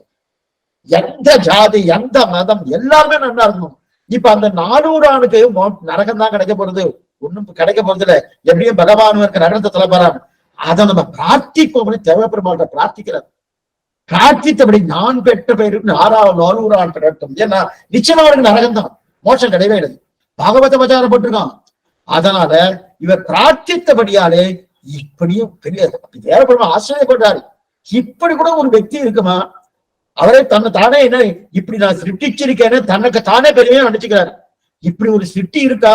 புறத்தாழ்வான போல ஆத்ம குண சம்பூர்ணர் யாருன்னா புறத்தாழ்வார் தான். அப்படிப்பட்ட இத்தனைக்கும் ராமானுஜரை காட்டும் ஒருபடி மேல்னு சொல்லுவார். ஆச்சாரியத்துவம் பூர்த்தி சிஷ்யத்துவம் பூர்த்தி ரெண்டுமே யாருக்கு இருக்குன்னா ராமானுஜரை சொல்லல, புறத்தாழ்வார் தான் சொல்லியிருக்காரு பெரியவாச்சான் பிள்ளை. அவ்வளவு உயர்ந்தவர். இவருக்கு நரகம் கிடைக்க போறது, இவர் நரகத்துக்கு போக வேண்டாம் என்கிற எண்ணத்திலே என்ன பண்ணார், அந்த நான் பெரும் பேரு 400 திரட்டன் பிரார்த்தித்தார், அவரும் கொடுத்தார். இது அலபிய லாபமோ இல்ல லாட்ரி ஷீட்டோ எதுவுமே கிடையாது. இவர் பிரார்த்தித்தபடியாலே அவனுக்கு என்ன கிடைச்சது, மோட்ச லாபம் கிடைச்சதுன்னு அர்த்தம். புரிஞ்சதுன்னா சுவாமி? புரிஞ்சது சுவாமி.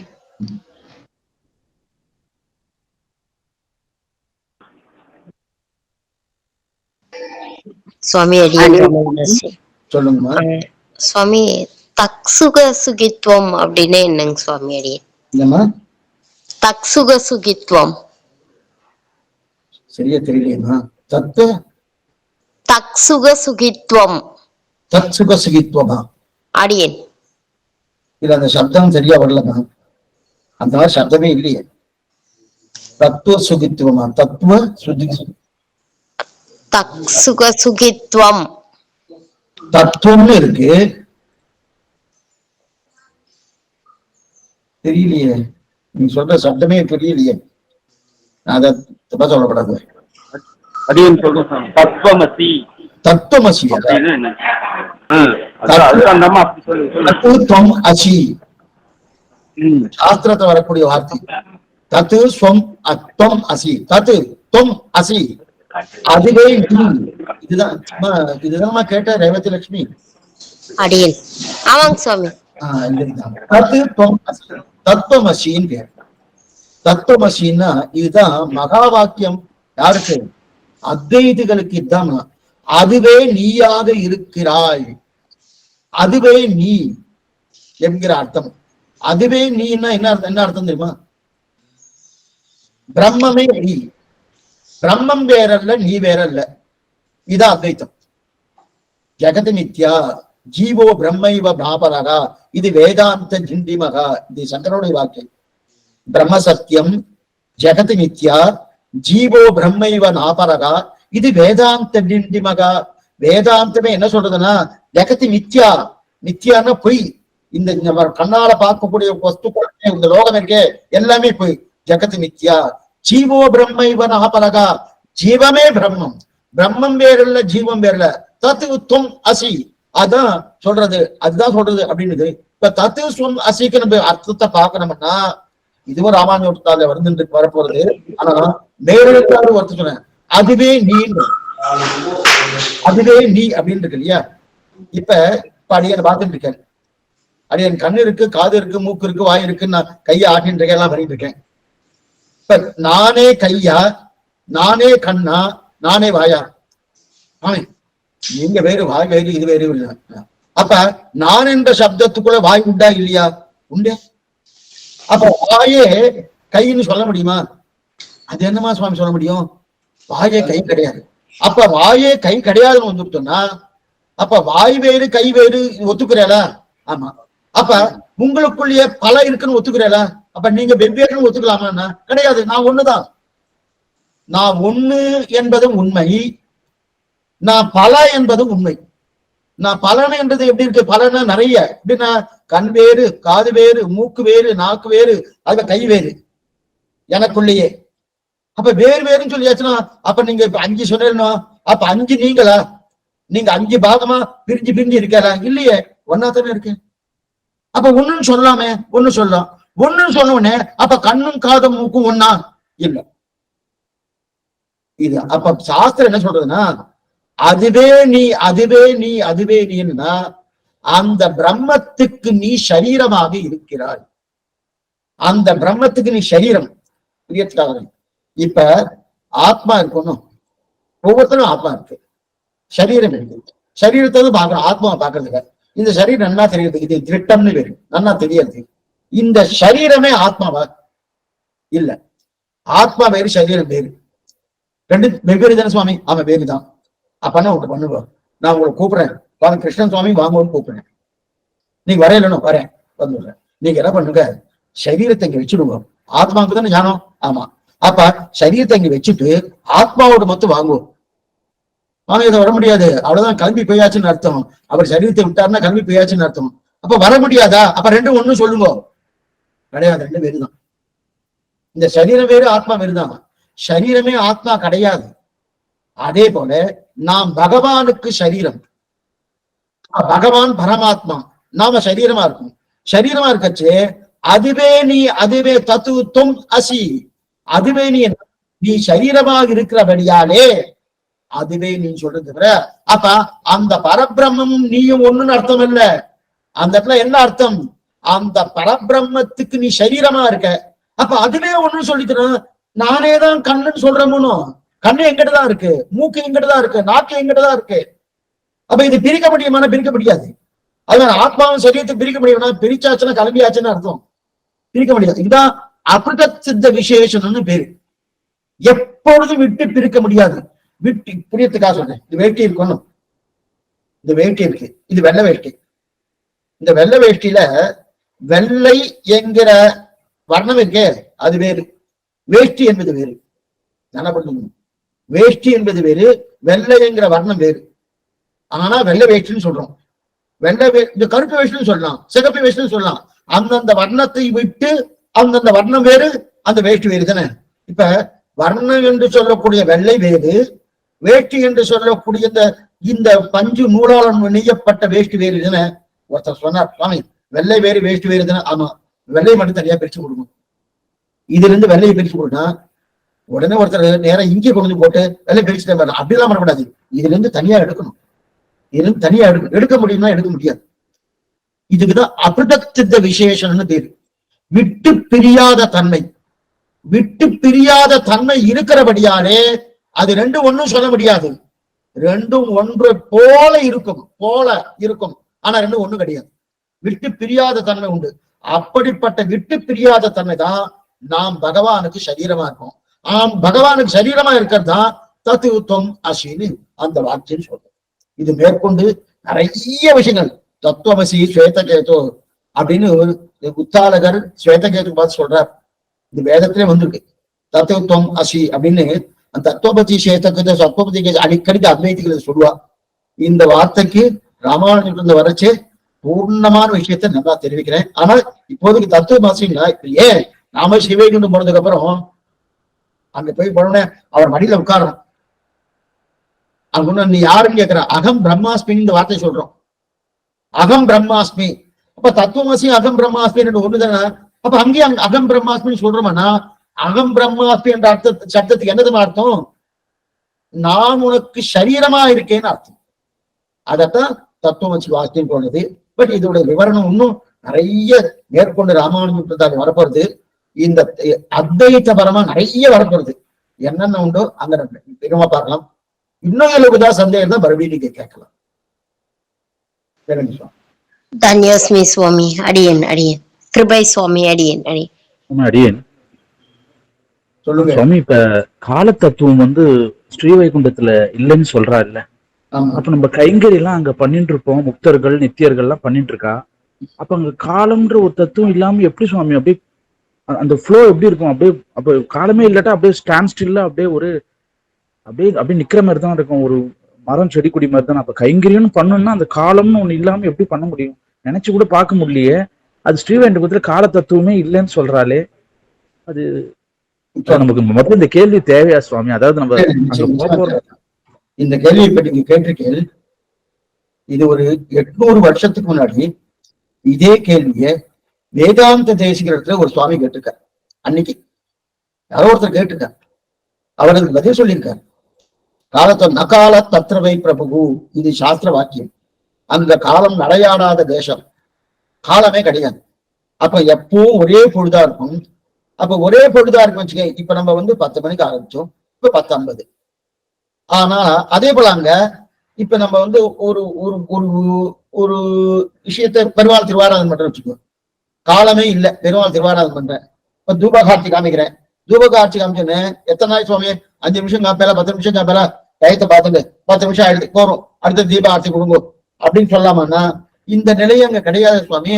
அப்ப தூப தீபம் உண்டா, திருவாராதனம் உண்டா, பெருமாள் கண்டர்ல பண்ணுவாரா, சேவா காலம் உண்டா, அது மாதிரி வேதவாத்தியம்லாம் உண்டா, எல்லாமே உண்டான்னு இந்த சந்தேகம் வருமானம் உண்டு. எல்லாமே உண்டு. இது எங்க எடுத்திருக்காருன்னா திருவருத்தத்துல ஒரு பாசுரம்.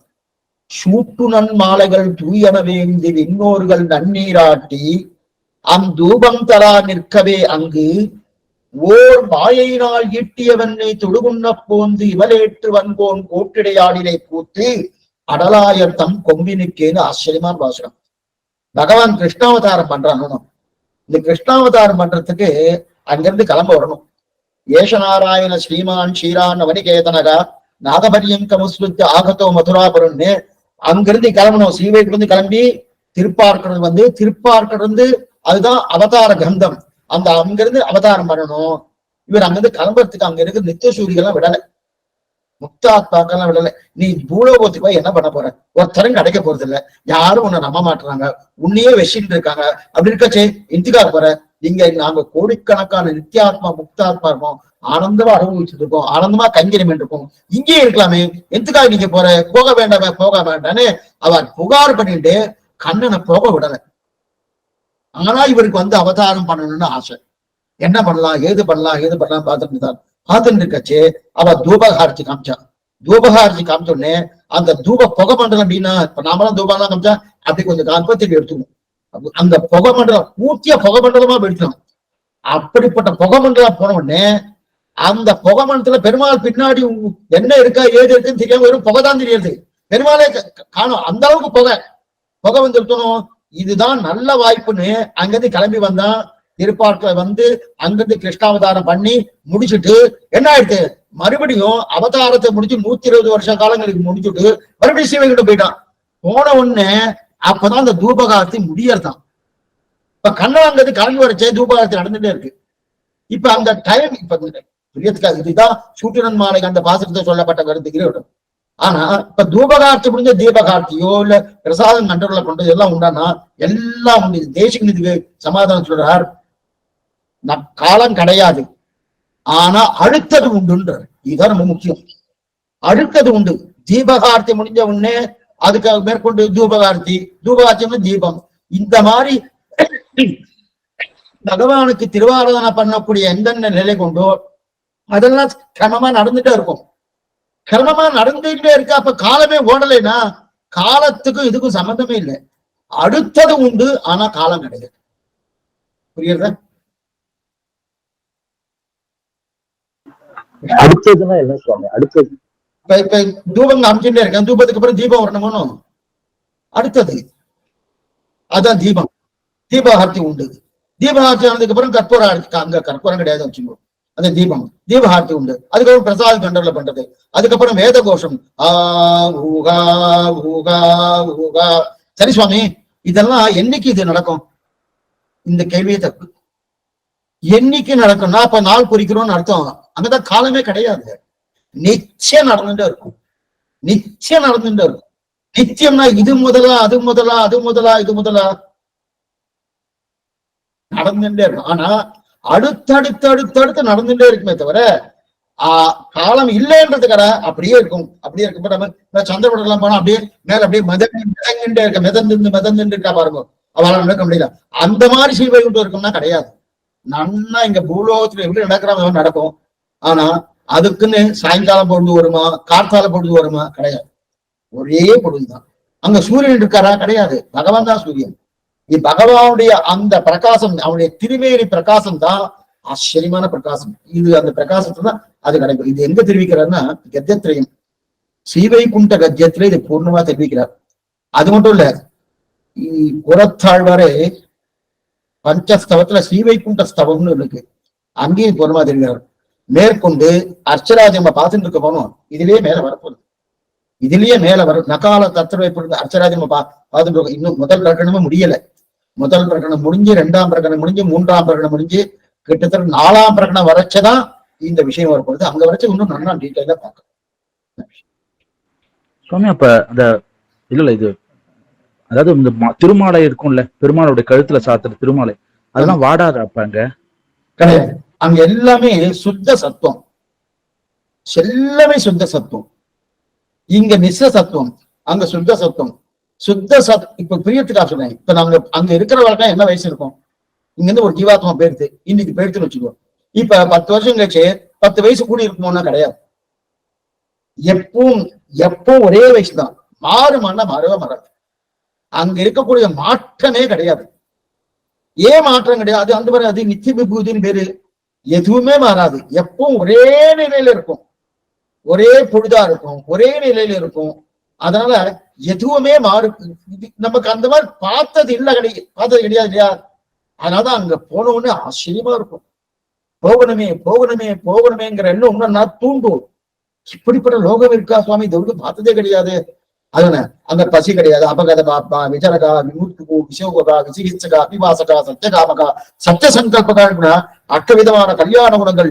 பசி கிடையாது, தாகம் கிடையாது, மூப்பு கிடையாது, வயோதிகம் கிடையாது, கர்மங்கள் கிடையாது. அதுவும் சங்கல்பம், நினைத்த காரியத்தை பண்ணி கொடுக்கக்கூடிய சங்கல்பம். இப்ப நம்ம காலத்தையும் கேட்டு இருக்கச்சே உடனே ஒருத்தர் என்ன சொன்னார், சுவாமி நான் திருக்கண்ணபுரம் போய் அங்க சௌரி பெருமாளுக்கு கைங்கரியம் பண்ணணும்னு நினைச்சிட்டு இருக்கேன். அது என்னமா சுவாமி காலசுவம் கேட்டு இருக்கச்சு விட்டுட்டு போனோம்னா கூட இங்கிருந்து பஸ்லயோ இல்ல கார்லயோ போகணும், குறைஞ்சபட்சம் 10 மணி நேரம் ஆகும். அதுக்கப்புறம் தான் அங்க போயிடும். ஆனா அங்க அப்படி இல்ல, அடுத்த கிழமை சங்கல்பத்தால அங்க கைங்கரியம் உண்டு. அப்ப ஒருத்தரே என்ன 100 திருமேனி எடுக்கலாம், ஒருத்தரே 100 திருமேனி. ஒரு பக்கம் காலசுவம் கேட்கலாம், ஒரு பக்கம் கைங்கரியம் பண்ணலாம், ஒரு பக்கம் பூ தொடுக்கலாம், ஒரு பக்கம் மெழுகலாம், ஒரு பக்கம் தனிய வரலாம். இதை சொல்லுவேன், தனிகள்லாம் உண்டா, புளியோரெல்லாம் உண்டா, சேஷவாகனம் உண்டா, கிரடவாகனம் உண்டா, அங்க திருத்தேர்லாம் இழுப்பாளா, அது மட்டும் நல்லா முட்டி மோதின்னு போறோமே ஜரகண்டி, இதெல்லாம் அங்க உண்டா? எல்லாம் நாம சங்கல்பிச்சா எல்லாமே உண்டு. ஏன்னா நமக்கு சங்கல்பமே உண்டு. ஏன்? நமக்கு இருக்கக்கூடிய ஞானம் எந்த அளவுக்கு தெரியுமா? அர்ச்சராதி வரைக்கும் நல்லா டீட்டெயில் சொல்றேன். எந்த அளவுக்குன்னா, நாமே சிருஷ்டிக்கலாம், சிருஷ்டி நம் கையில இருக்கும், நாமே படைக்கலாம். படைக்கிற அளவுக்கு நமக்கு அந்த அளவுக்கு சக்தி இந்த ஆத்மாவுக்கு உண்டு. ஆனா படைப்பானா? வேதவியாசர் கேட்டிருக்க பிரம்மசூத்திரத்தை, படைப்பானா? படைக்க மாட்டான், அந்த பம்புக்கே போக மாட்டான், அது பகவான் பார்த்துக்கிட்டான். அந்த சக்தியே இந்த ஜீவாத்மாவுக்கு உண்டுன்னா எத்தனை மாத்திரம் அதனாலதான் அங்க போய் கைங்கறி, அங்க கைங்கறின்னு சொல்றேன். சுவாமி இப்ப பூ வாடினாதான் அதை எடுத்து போறதுக்கு ஒரு கைங்கரியம், புது புஷ்பத்தை பெருக்கிறதுக்கு நந்தவனத்துல இருந்து புஷ்பத்தை பெருக்கிறது ஒரு கைங்கரியம், அதை மாலையா கோர்க்கறது ஒரு கைங்கரியம், அதை எடுத்து பெருமாளுடைய திருத்தோள்களுக்கு நம்ம போடுறது ஒரு கைங்கரியம். அப்போ வாடவே இல்லைன்னா இவ்வளவு கைங்கரியம் மிஸ் ஆகுது. வாடவே இல்லை நம்ம என்ன நினைக்கிறோம், இப்ப பூ சமர்ப்பிச்சிருக்கோம், சமர்ப்பிச்சு கார்த்தால சமர்ப்பிச்சிட்டோம்னா, இப்ப திருவேங்கட பணியாரம் சமர்ப்பிக்கிறோம், அங்கெல்லாம் வாடவே வாடாது. அங்க கூழ் பிரதேசம் இல்லையா, வாடாது. வாடலையே சுவாமி எடுக்க வேண்டாமா, சாயங்காலம் எடுக்க வேண்டாமா, சாயங்காலம் மறுபடியும் இன்னொரு புஷ்பத்தை மாத்திட்டு புஷ்ப சாத்திரா இல்லையா, அப்ப ஏதோ ஒரு துளியா வாடி இருக்கும். அந்த மாதிரி வாட்டம் உண்டானா கிடையவே கிடையாது. அப்புறம் வாட்டம் இல்லாதனாலும் எடுக்க மாட்டாங்கன்னா எடுத்துக்குவான், புஷ்பத்தை எடுப்பான். இல்ல சுவாமி புஷ்பத்தை எடுப்பான்னா சங்கல்ப ரீதியாக பண்ணலாம், அதை எடுக்கிறேன்னு நினைச்சா புஷ்பம் வெளில வந்துடும், எடுக்கிறேன்னு நினைச்சாலே புஷ்பம் வெளில வந்துடும். இல்ல புஷ்பத்தை சமர்ப்பணம் நினைச்சாலே புஷ்பம் சமர்ப்பணம் ஆகிடும். கையாலையும் பண்ணலாம். அதனாலதான் அங்க இருக்கிறவாளுக்கு நல்லா கேட்டுங்கோ, கையாலத்தான் கைங்கரியம் பண்ணணுன்ற அவசியம் கிடையாது, நடந்து போய் தான் கைங்கரியம் பண்ணணுன்ற அவசியம் கிடையாது. சங்கல்பத்தாலே நினைக்கிறேன், கருதுமிடம் பொருது குணல் கை நின்ற சக்கரத்தன், நினைக்கிறேன், நினைவாலேயே கைங்கரியம் பண்ணலாம். இப்ப அடிய நினைச்சிட்டு இருக்கேன், இங்க திருவரங்கநாதனுக்கு புஷ்பம் சமர்ப்பிக்கணும்னு நினைச்சாலாம் முடியாது. சரி அங்க போய் பண்ண முடியும்னா அர்ச்சகர் தான் பண்ண முடியும், அடி கெட்டக்கே போக முடியாது. அங்க பண்ணலாம், அங்க நினைச்ச உடனே பண்ணலாம், எல்லாமே பண்ணலாம். அது மட்டும் இல்ல, அங்க புஷ்பம் வாடகை மாத்திரத்துக்கு வாய்ப்பே இல்லைன்னா இவ மாத்திக்கிறா, இவ என்ன வேணா மாத்திக்கிறா. ரெண்டாவது அங்க புஷ்பங்கள் எல்லாமே என்னது, அப்ராகிருதம், பிராகிருதம் இல்லை. இங்க புஷ்பம் எல்லாம் பிராகிருதம், பஞ்சபூதங்களால் ஆக்கப்பட்டது. அது அப்ராகிருதம்னா பஞ்சபூதங்களால் ஆக்கப்பட்டது கிடையாது, சுத்த சத்துவமயம், சுத்த சத்துவமயமா இருக்கிற இல்லையா.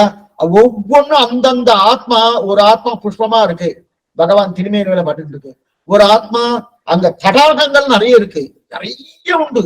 அந்தந்த தடாகங்கள ஒவ்வொன்றும் ஒரு ஆத்மா, அந்தந்த ஆத்மா நான் இதுவா இருக்கேன், அதுவா இருக்கேன், அந்தந்த நிலையில இருந்து கைங்கரியம் இருக்கும். ஒண்ணு புலியா இருக்கும், சிங்கமா இருக்கும், அதே போல யானையா இருக்கும். ஏன் இத்தனையே அதுக்கு உண்டான திருமேனில இருக்கக்கூடிய அந்த சரப்படியா நிறைய திருவாபரணம் போட்டு இருக்கானோ, அந்த திருவாபரணம் ஒரு ஆத்மாவா இருக்கும். இத்தனையும் இருக்கு. யார் வேணா, என்ன வேணா, எந்த வேணா, எப்படி வேணா கைங்கரியம் பண்ணலாம். அந்தந்த கைங்கரியம் பண்ணக்கூடிய நிலை அங்க உண்டு. அதனால வாடணுன்ற அவசியம் இல்லை. ஆனா வாடணுன்ற அவசியம் இல்லையா, மாத்துவாரனா மாத்தி எல்லாமே நீ எதை பண்ணணும்னு நினைக்கிறது பண்ணலாம். சரி சுவாமி 100 பேர் இருக்காரு, அத்தனை பேருக்கு பண்ண முடியுமா? ஒரு குழந்தை இருக்கு, சாதம் ஊட்டுறது 2 பேர் மேல தேவையில்லை, ஊட்டியாச்சுன்னா குழந்தை பிராணமே போயிடும். அந்த மாதிரி பகவானுக்கு அதான் வர முடியும்னா லட்சம் இல்லை, கோடி இல்லை, கோட்டானு கோடி ஜனங்கள் இருந்தா கூட பகவானுக்கு கைங்கரியம் பண்றதுக்கு இன்னும் ஆள் தேவை. அந்த சாமர்த்தியம் பகவானுக்கு உண்டு. அத்தனை பேரையும் கைங்கரியம் பெற்றுடுவார். அதனால புஷ்பம் வாடலைன்றதோ ஜனங்க அதிகமா இருக்கான்றதோ கவலையே வேண்டாம். இன்னும் வரணும், இன்னும் வரணும். இந்த லீலாபூதி பூர்த்தி அங்க போனா கூட இன்னும் கைங்கரியம் பண்றதுக்கு ஆள் இல்லையே என்று நினைக்கக்கூடிய அளவுக்கு பகவானுக்கு சாமர்த்தியம், அகணித கடனா சாமர்த்தியம். அந்த சாமர்த்தியத்தாலே கைங்கரியத்தை அவன் பெற்றுட்டே இருக்கான்னு அர்த்தம். தன்யோஸ்மி சுவாமி, நல்ல விளக்கம். அடியேன் அடியேன் சுவாமி நமஸ்காரம் சுவாமி. ஸ்ரீமதி ராமானுஜனமரா சுவாமி. இப்ப நம்ம வைஷ்ணவம்ல பார்த்தோம்னா நிச்சயம் அனுஷ்டிக்க வேண்டிய நித்திய சந்தானங்கள், அதாவது காலையில ஹரி ஹரின்ட்டு எழுந்திருக்கும் போதும் சரி, பெரிய பெருமாள் நினைச்சிருந்து போறதும் சரி, நித்திய நம்ம அனுசந்திக்க இந்த நிஷ்டான் அந்த பெருமாள் திருவாராதனை பண்றோம் இல்லையா சுவாமி, அதுக்கு ஸ்திரீகள் பண்ண வேண்டிய கிரமம், புருஷால் பண்ண வேண்டியது இருக்கு. இந்த பூமி மாதாக்கு ஷமா சொல்லிட்டு இருந்திருக்குது. அந்த மாதிரி நிறைய இந்த காலைல ஏழுந்தவனே ஸ்லோகம் சொல்றது. இப்போ நம்ம ஸ்ரீ வைஷ்ணவ சம்பிரதாயம் நிறைய வரணும்னு ஆசை நிறைய இருக்கு. அடிக்கிற மாதிரி நிறைய பேருக்கு விஷயம் தெரியறது இல்ல சுவாமி. இப்ப பிரசாதம் ஆஃபர் பண்ணும்போது, பெருமாளுக்கு பிரசாதம் கண்டரோல பண்ணும்போது ஸ்திரீகள் என்ன சொல்லணும், புருஷா அப்படி பண்ணலாம், அது கால சந்தியா மால சந்தியா அது என்ன பண்ணலாம், அத மாதிரி தேவரி அடியன்னு கொஞ்சம் விளக்கி தர முடியுமா சுவாமி? அதே மாதிரி நம்ம ஸ்திரீகள் சங்கல்பிக்கிறது பார்த்தீங்கன்னாக்க புருஷா சங்கல்பிக்கிறா, ஸ்திரீகளுக்கு சங்கல்பம் இருக்கா, நமக்கு நிச்சயப்படி சங்கல்பம் தேவையில்லை அப்படிங்கிற சில பேர் நமக்கு நம்ம பெருமாள் அன்கண்டிஷன் சரண்டர் ஆயிட்டோம், அப்ப வாட் இது வேணும் அதுன்னு சங்கல்பிச்சு நான் உன்னோட குழந்தைன்னு சொல்ல வேண்டிய அவசியம் இல்ல அப்படிங்கிற சில பேர் சமைக்கணும் சுவாமி. இது மாதிரி சில அடியனுக்கு விளக்கி தரணும் பிரார்த்திச்சுக்கிறேன் சுவாமி. அடியன் சுவாமி. நல்ல கேள்விமா.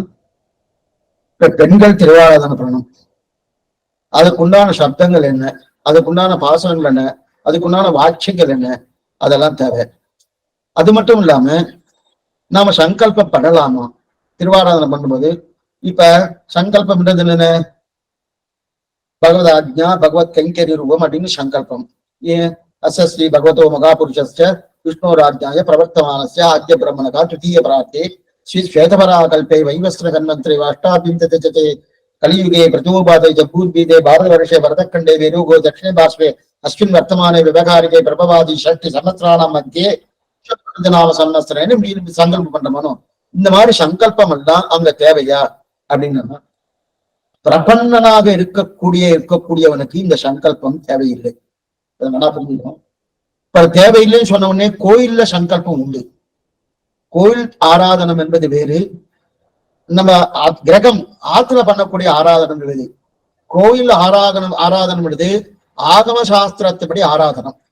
ஆகம சாஸ்திரத்துப்படி ஆராதனை வரைச்சே அதுக்கு சங்கல்பம் உண்டு. அதற்கு தகுதி படைத்தவர்கள், அதுக்கு யோக்கியதை படைத்தவர்கள் அந்த கோயில் வைகானசமா இல்ல பாஞ்சரார்த்த ஆகமமா, அந்தந்த ஆகமத்தின்படி அவ யோகியதை படைத்தவர்களா அதற்கு உண்டான திருவாராதனை பண்றதுக்கு உண்டான யோகத்தை அவளுக்கு சங்கல்பம் உண்டு. அதே போல இங்க ஸ்ரீ வைஷ்ணவ பிரபன்னர்கள் அப்படின்னா ஆச்சாரிய சம்பந்தம் பெற்று இருக்கிறவாளுக்கு சங்கல்பம் உண்டான்னா கிடையாது. இப்ப சங்கல்பம் தேவையில்லைன்னா ஒரே சங்கல்பம் ஆச்சாரியன் திருவடிதான்.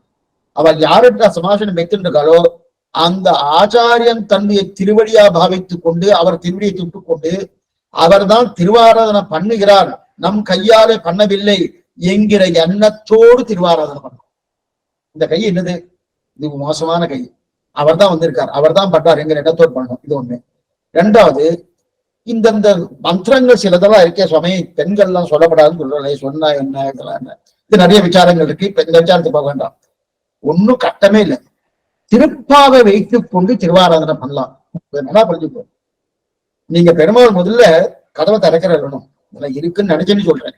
கதவை திறக்கச்சு கௌசல்யா சுப்ரஜாராமா அதே மாதிரி நாயகன் ஆண்டு 3 கையை தட்டி நாயகன் அந்த பாசனத்தை தொட்டி கதவை திறந்துடலாம். திறந்ததுக்கு அப்புறம் அவரை எழுந்துக்க பண்ணணும். அதுக்கு மாரிமலை உடைஞ்சல் கதிரவன் உடைய சிகவஞ்சலையும் தான் இந்தந்த பாசரங்களை சொல்லியே பண்ணணும். ஏன்னா நாம அந்த வேத மந்திரத்தை சொன்னாதான் அது உயர்த்தி, ஆழ்வாருடைய பாசரங்கள் சொன்னா அது சுமார் சுவாமி, இது சுமாரான திருவாராதனை. ஆனா புருஷாலாம் பண்றோம், வேத மந்திரத்தை சொல்லி என்னவா பண்ணிட்டு இருக்கா, அந்த மாதிரி நான் பண்ணலையே, அதுல உயர்த்தியான திருவாராதனா கிடையாது. அந்த மாதிரிலாம் கிடையாது. தமருகந்தது எவ்வுருவம் அவ்வுருவம் தானே தமருகந்தது எப்பேர் மற்ற பேர். நான் எந்த மனசோடு பண்றேனோ அதுதான் ரொம்ப முக்கியம். என்ன பண்றோம்? பீதி இருக்கக்கூடாது, பிரீத்தி இருக்கணும். பீத்தினா பயம், பிரீத்தினா ஆசை. ஆசையோடு பண்ணணுமே தவிர பயத்தோடு பண்ணக்கூடாது. அப்ப அந்த ஆசையோடு பண்ணும்போது பண்ணணுமே பண்ணணுமே பண்ணணுமே, உன்னை சரியா பண்ணலையே, என்ன பண்ணணும் ஏது பண்ணணும், இந்த நிலை இருந்துருக்கும். அதை விட்டுட்டு என்ன மாதிரி யாரு பண்ணுவோம், என்ன மாதிரி நான் தெரிஞ்சுட்டு இருக்கேன், எனக்கு திருவாரூர் நல்லா கத்து வச்சுட்டு இருக்கேன், என்ன மாதிரி நான் பண்ணவே இல்லையே, பக்கத்து வீட்டுக்காரர் சரியா பண்ணலையே, இந்த கர்வம் இருக்கக்கூடாது. அந்த பிரீத்தியோடு பண்ணியாச்சுன்னா நீ வெறுமை ஆண்டாளுடைய, நான் வெறுமைன்னு எதுக்கு சொன்னேன்னா உயர்த்திதான் ஆண்டாள், ஆண்டாளுடைய திருப்பாவை மட்டுமே போடும் திருவாரதம், வேற எதுவுமே தேவையில்லை. பிரியத்துக்கா சொன்னேன். முதல்ல நாயகனாய் சொல்லி கதை திறக்கிறோம். பெண்களுக்கு உண்டானது இதையே ஆண்களும் பண்ணலாம், எந்த தவறும் கிடையாது. ஏன்னா வேதம் சொல்லுவதற்குண்டான யோக்கியத்தை படைக்காதவர்கள் இல்லாதவர்கள் அவ என்னவா சுவாமி திருவாராதனம் பண்றது, வேத மந்திரம் எல்லாம் சொல்ல முடியுமான்னா தேவையில்லை. வேத மந்திரம் தெரிஞ்சாதான் மோட்சம்னு எங்கும் சொல்லல. நல்லா புரிஞ்சுக்கோ, மோட்சம் எதனா நீ பண்றதால மோட்சம் இல்ல, உன்னுடைய ஆச்சாரிய அனுகிரகத்தாலே மோட்சம். நல்லா புரிஞ்சுக்கணும். ஏன்னா நான் திருவாராதனை பண்ணேன், நான் சமாசனம் பண்ணிட்டேன், அதனால இல்ல.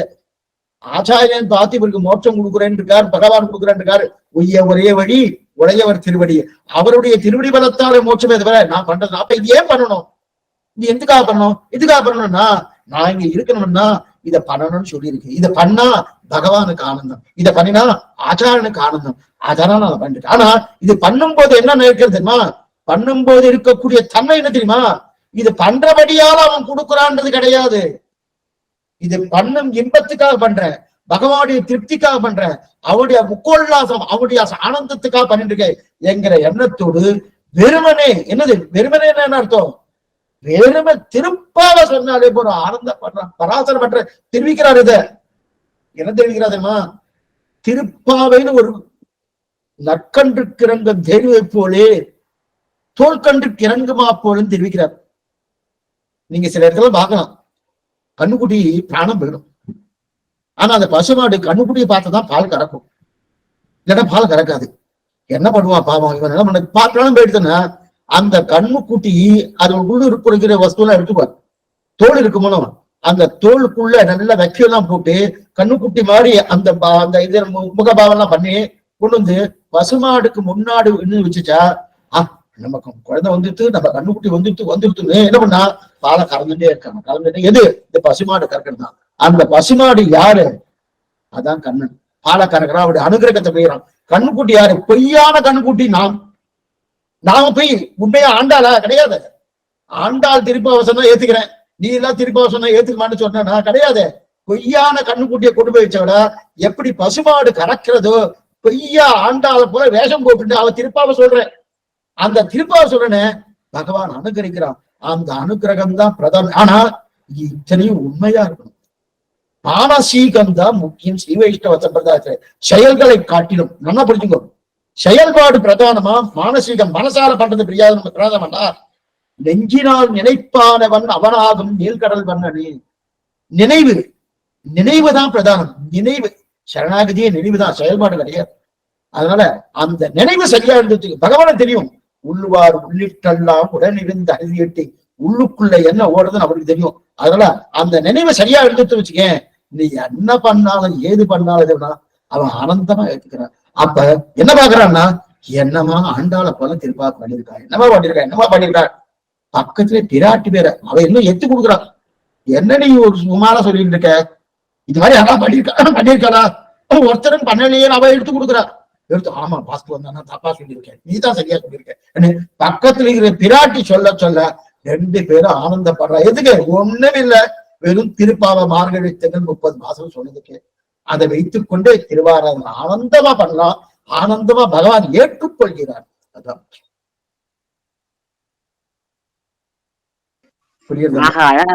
சுவாமி. ஆனா இந்த இஸ்கான்ல பாத்தீங்கன்னாக்கா அவன் நிறைய என்னெல்லாமோ சொல்லிட்டு இருக்காளா, இப்படி பண்ணணும் அப்படி பண்ணணும். அதனால நம்ம ஸ்ரீ வைஷ்ணவனுக்கு எப்படி திருவாரணை பண்ணணும், பெருமாளை எப்படி கண்டருளை பண்ணணும், ஸ்திரீகள் அந்த சந்தேகம் தான் சுவாமி அடியன் இருந்தது. தன்யஸ்மி சுவாமி அடியன்.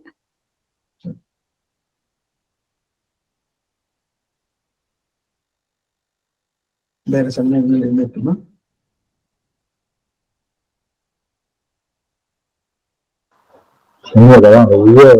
ஒரே வழி உடையவர் திருவழி அப்படின்னு சொல்ற அந்த இதுதான் சுவாமி. உய்ய ஒரே வழி உடையவர் திருவடின்னு சொன்னேன்ல, அந்த அது ஏன் சுவாமி இவ்வளவு ஆச்சாரர்கள் இருக்கா? கண்டிப்பா ராமானுஜரை வந்து நம்ம கொண்டாடணும் தான். கூரத்தாழ்வான்னு சொன்னேன், அவளும் கொண்டாடக்கூடிய ஒரு இதுதான். பட் ஏன் வந்து உய்ய ஒரே வழி கூரத்தாழ்வான் திருவடின்னு ஏன் சொல்ல மாட்டோம்? நம்ம சம்பிரதாயத்துக்கு நம்ம தர்ஷனத்துக்கு ஏன் வந்து ராமானுஜ தர்ஷனம்னு சொல்லி அந்த ஒரு பர்டிகுலர் ஆச்சாரியரை மட்டும் இது பண்றோம்? அது என்ன ஸ்பெஷாலிட்டி? அது ஓரளவுக்கு சொல்லுங்க சுவாமி. அது வந்து ஏன் நம்ம வந்து நம்ம இது பண்ணிருக்கோம், பிரபத்தி பண்ணிருக்கோம். பிரபத்தி மோட்சம் கொடுக்காது. ஒரு பெருமாள் தான் மோட்சம் கொடுக்க போறாரு, பெருமாளோட கிருப்பை தான் மோட்சம் கொடுக்க போகுது. அப்ப பெருமாள்னு சொல்லலாம்ல, ஏன் நம்ம சம்பிரதாய ராமானுஜரை சொல்றோம்? அந்த ராமானுஜருடைய இதுதான் வந்து எப்படி? அப்ப ராமானுஜர் நம்ம ஏன் கொண்டாடணும்? இப்ப என்னன்னா சுவாமி, பெருமாள் மேல பக்தி இருக்கு அடியனுக்கு சுவாமி, பெருமாளுக்கு பக்தி இருக்கு, பிராட்டி மேல பக்தி வருது, ஆச்சாரியருக்கு ஜென்ரலா வருது. பெருமாள் பிராட்டி அளவுக்கு வரணும் அந்த அந்த சரம பருவ நிஷ்டன்ற அது வரல சுவாமி. அது கொஞ்சம் அன்லஸ் அந்த ஞானம் வரலன்னா, அந்த உடையவர் ஏன் இவ்வளவு பெருமை வாய்ந்தவர் அப்படின்னு சொல்றது நமக்கு அந்த ஞானம் இல்லைன்னா வராதோன்னு தோணுது. ஆனா ஏதோ இருக்கு, கண்டிப்பா இருக்கு. நம்ம பூர்வாச்சாரர்கள் சொல்றதும் சரியா, நீங்களும் தேவரையும் நீங்க அது ரொம்ப எம்பசைஸ் பண்றீங்க. அப்ப அந்த ஏன் என்னதான் ராமானுஜர்கிட்ட அவ்வளவு ஸ்பெஷல்? ஏன் நம்ம வந்து பெருமாள் பிராட்டியை கூட நம்ம 2ஆம் பட்சமா வச்சுக்கிட்டு ராமானுஜரை கொண்டாடணும் அப்படின்ற அந்த ஒரு மிகப்பெரிய ஒரு கேள்வி இருக்கு சுவாமி. அது தயவுசெய்து கொஞ்சம் ஏதோ அடியன் ஓரளவுக்கு சொல்லுங்க சுவாமி.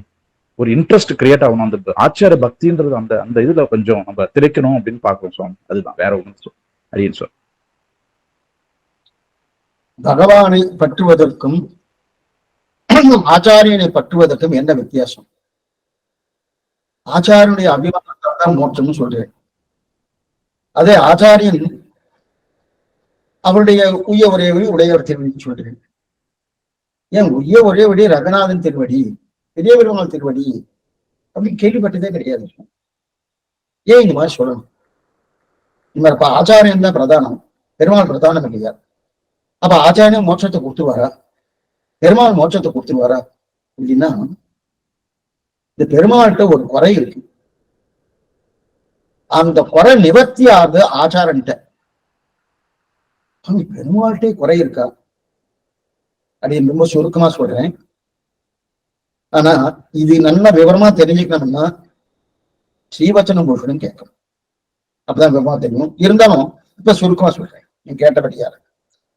என்ன குறை இருக்குன்னா, நான் இங்க சம்சாரத்தில் இருக்கணும்.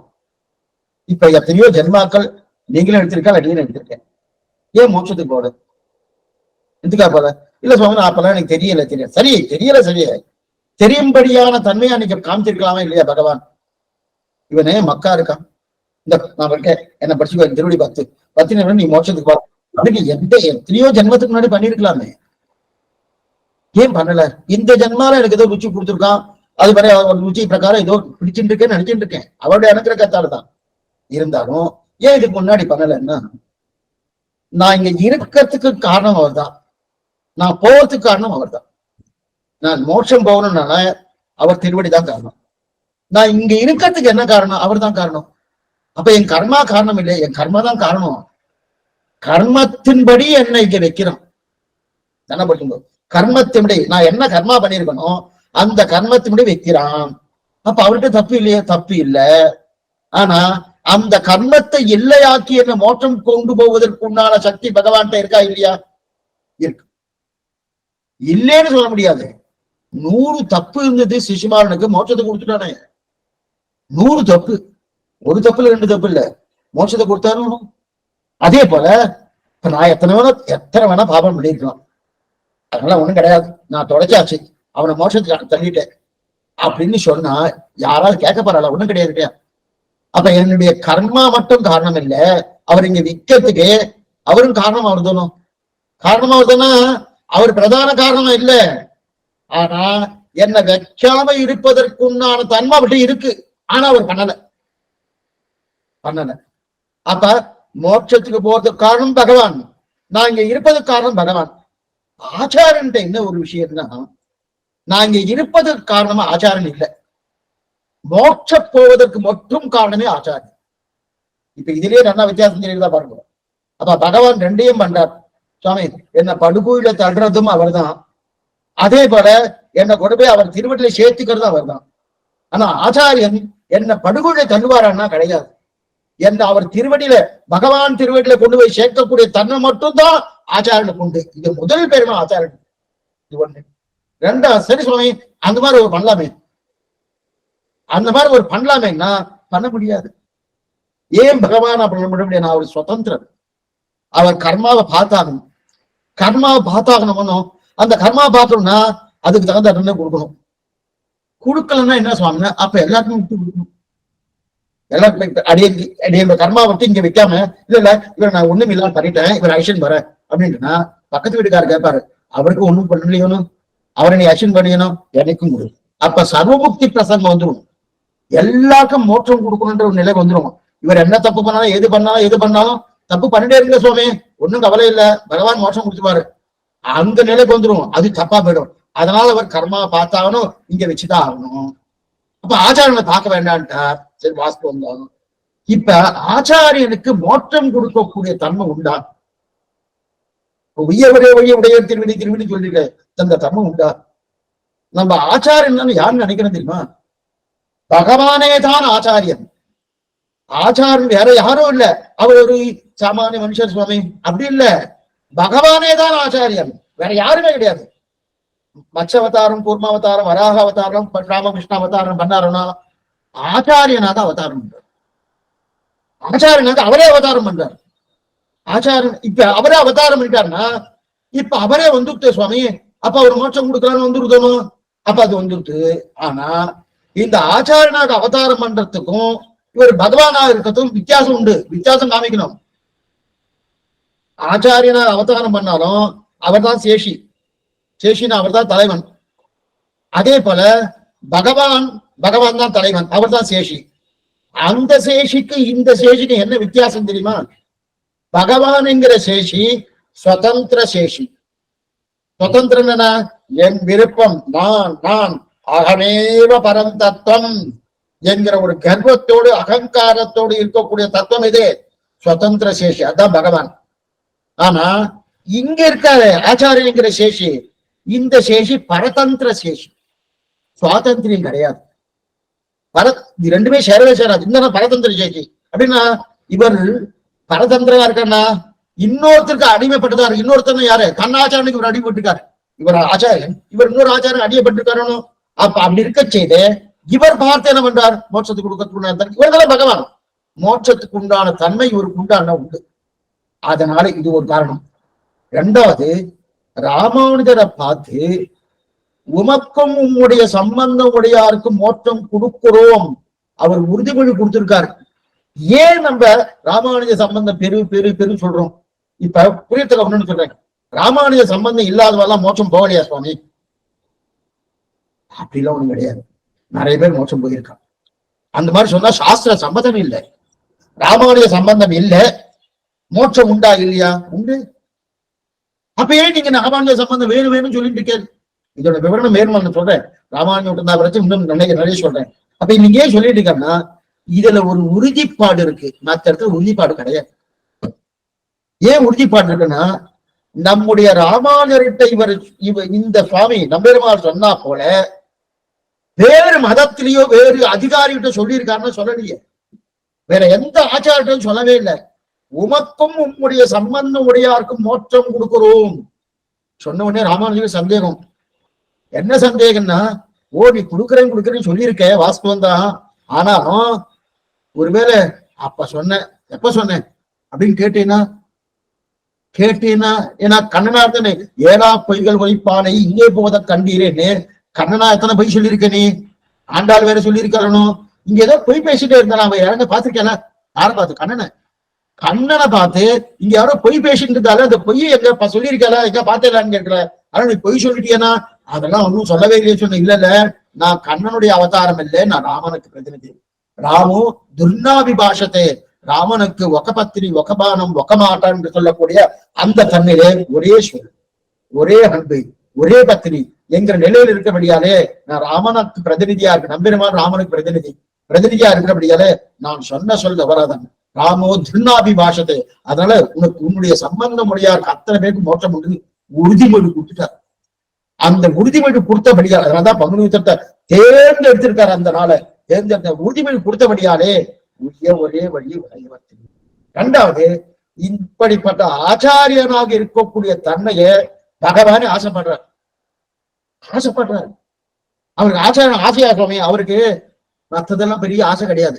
ஆச்சாரியன் வேணும், ஆச்சாரியன் நான் இருக்கணும்னு. ஆனா நம்முடைய ஆச்சாரியால போல அவரால் இருக்க முடியாது. ஆச்சாரியத்துவத்தை ஏறிட்டு கொண்டோம்னா என்ன அர்த்தம்னா அவர் சுவாதந்திரத்தை விடறதுக்கு முடியுமான்னா விட்டு வந்திருக்காரு. முதல் ஆச்சாரியன் யாரு? லக்ஷ்மிநாத சமாரம்பாம் நாதயாமன வத்தியமாம் அஸ்மத் ஆச்சாரிய பரியந்தாம் வந்தே குரு பரம்பராம்னு. அப்ப முதலாச்சாரியன் அவர் வந்துட்டு வரணும். அதனால்தான் மணவாள மாமுனிகளை அவர் ஆச்சாரியனாக தேர்ந்தெடுத்து கொண்டு அந்த ஆச்சாரிய குரு பரம்பரையிலே மத்தியிலே புகுந்து தனக்கு சிஷ்யாக லட்சுமி விராட்டியை தேர்ந்தெடுத்துட்டார். அதனாலதான் ஆச்சாரிய குரு பரம்பரை இருக்கிறபடியாலே ஆச்சாரியத்துவம் அவருக்கு ஆசையா இருக்கு. அதனால ஆச்சாரனுடைய திருவிழியை பத்தினால் மோட்ச நிச்சயம். அதனால உயவரைய உதயவத்தை இது யார பகவான் மீது கொடுத்திருக்காங்க. சுவாமி அப்படியா சுவாமி? மற்ற சம்பிரதாயத்தெல்லாம் வந்து ஏதோ ஒரு ஆச்சாரியரை பார்த்து பெருமாளோ வந்து பிராட்டியோ எங்கேயுமே எந்த சம்பிரதாயத்திலும் கிடையாது.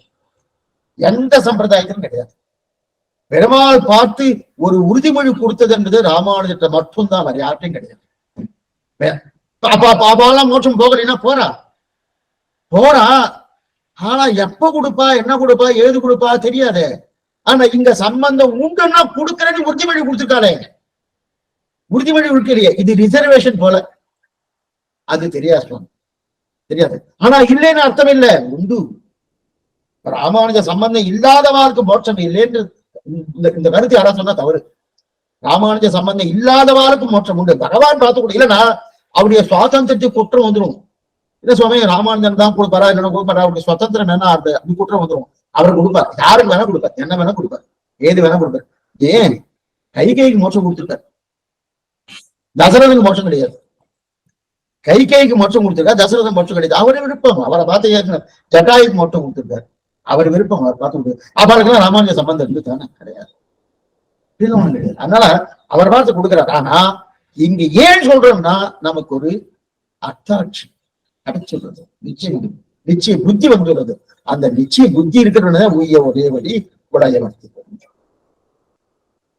அதாவது இந்த சம்பந்தம் மட்டுமே போதும், அந்த சம்பந்தத்தை தக்க வச்சுக்கிறதுக்கு மட்டும் ஒரு பிரபன்னன் இதுவா இருந்தா போதும். அவங்களோட முயற்சி ஞானத்தாலதான் மோட்சம். என்ன புரிஞ்சுக்கோ, சாஸ்திரம் ஞானத்தால் மோட்சம் இருக்கு. என்ன ஞானம்? சம்பந்த ஞானம். என்ன?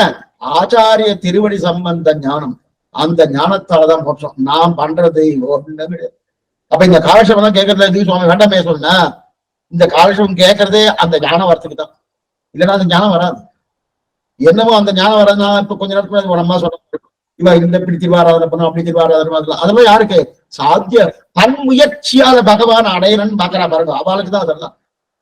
என் முயற்சியே இல்லையே, நான் முயற்சியை விட்டுட்டேனே, எல்லாத்தையும் விட்டேன். பகவான் திருவிழா சமர்ப்பிச்சாச்சு.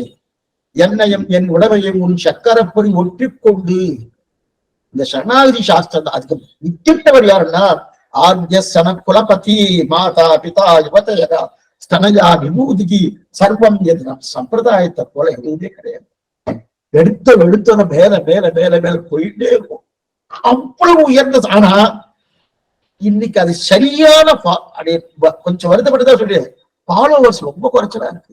ஏன்னா சம்பிரதாயத்துடைய உண்மையான அர்த்தத்தை தெரிஞ்சுக்காதபடியாலே இதுவோ அதுவோ இங்கிற ஒரு சந்தேகம் வந்துட்டு குழப்பமாயிடும். உண்மையான சம்பிரதாயம் என்னன்னா பகவான். அந்த பகவான் ஆச்சாரனை காட்டியிருக்கார். அவர் திருடி பக்தியாச்சு. நிர்பயோ நிர்பரோஸ்மி தேசாந்தேசிய தெரிவிக்கிறார். எனக்கு பயமே இல்லை, பாரமும் இல்லை. எப்ப அவர் திருவிடை பத்தி நான் பண்ண வேண்டிய உரிமை கிடையாது. செய்த வேள்வியன் வெய்யத்தேவரா கிருத்தகிருத்தியன் பண்ண வேண்டியதெல்லாம் பண்ணியாச்சு. இனிமே பண்ண வேண்டியது அவர்தான். பண்ண வேண்டியது அவரே உறுதிமொழி கொடுத்துருக்க. அகம்ஸ்பராமி மத்பக்தம் நயாமி பரமாங்கதம். உன்னை நான் ஞாபகத்தில் வைத்துக் கொண்டு அழைத்துக் கொண்டு போகிறேன். ஸ்திதே மனசு ஸ்வஸ்தே சரீரே சத்தியோன்னரகா ஜாதிதான்மே ஸ்ருதிஸ்மத்தா விஸ்வரூபஞ்ச மாமஜம் தசஸ்வம் வியமானந்து காஷ்டபாஷான சன்னிவம் அகம் ஸ்மராமி மத்பக்தம் நஜாமி பரமம், நான் உன்னை ஞாபகத்தை வைத்துக் கொண்டு அழைத்துக் கொண்டு போகிறேன் அப்படின்னு உறுதிமொழி கொடுக்கறச்சே நாம எதுவும் பத்தி கவலைப்படவே வேண்டாம். ஆனா அந்த உறுதிமொழி கொடுத்ததுக்கு அப்புறம் தன் முயற்சியை விடணும். ஸ்வரக்ஷனே சுவான்மயம் விடுகை, தன் முயற்சி ஒரு துளியும் கூடாது. அவர் பண்ணியே விசுவாசம் இருக்கணும். ஆணுகுல்யச சங்கல்பகா பிராதிகுல்யச வர்ஜனம் ரட்சசிஷி விஸ்வாசகா, அந்த விசுவாசம் பூர்ணமா இருக்கணும். அந்த விசுவாசம் குறைந்தா பகவான் பண்ணுவாங்க. அந்த விசுவாசம் இருக்கணும். அந்த விசுவாசத்துக்கு தானே இத்தனை காலட்சேபம். ரொம்ப ரொம்ப ரொம்ப சூப்பரா இருக்கு. அதாவது சம்பிரதாயம் இவ்வளவு சிம்பிளா இருக்கு, ஆனா ஃபாலோவர்ஸ் ரொம்ப கம்மியா இருக்காங்க. ஆனா எவ்வளவு அப்பா, அதாவது இந்த சின்ன சம்பளம் மட்டுமே போதும் நீங்க சொன்னது ரொம்ப ரிலாக்ஸா இருக்கு. அப்படிப்பட்ட உயர்ந்த சம்பிரதாயத்துக்கு சரியா புரிஞ்சுக்கல. அடியனுக்கு அடிக்கடி இதை வருத்தப்படுவேன், ரொம்ப வருத்தப்படுவேன். இவன் சரியா புரிஞ்சிக்காம இருக்காளே, எப்படி இந்த மாதிரி போயிட்டா, எப்படி போயிட்டு இது புறத்தாழவே கேட்கிறாரு எம்பெருமானார்கிட்ட. ராமானுஜத்துல வரப்படுது கேட்கிறாரு, இப்படி பண்றாரே அத்வைதிகள் இந்த மாதிரி ஒண்ணுமே இல்லை, பொய் பொய், பகவானுக்கு குணங்களே கிடையாது, விபூதி கிடையாது, இதுவுமே கிடையாது சொல்றாளே, சாஸ்திரம் சொல்லி இருக்கேன்னா அவசரப்படாத, பேசாத பேசாத, அவையும் பகவானுடைய சிருஷ்டி தான், நிதானம் பேசுவோம், எல்லாரும் பேசும் சொல்லிட்டு இருக்காரு. இதுக்கு சொல்ல வந்தேன் அப்பவே.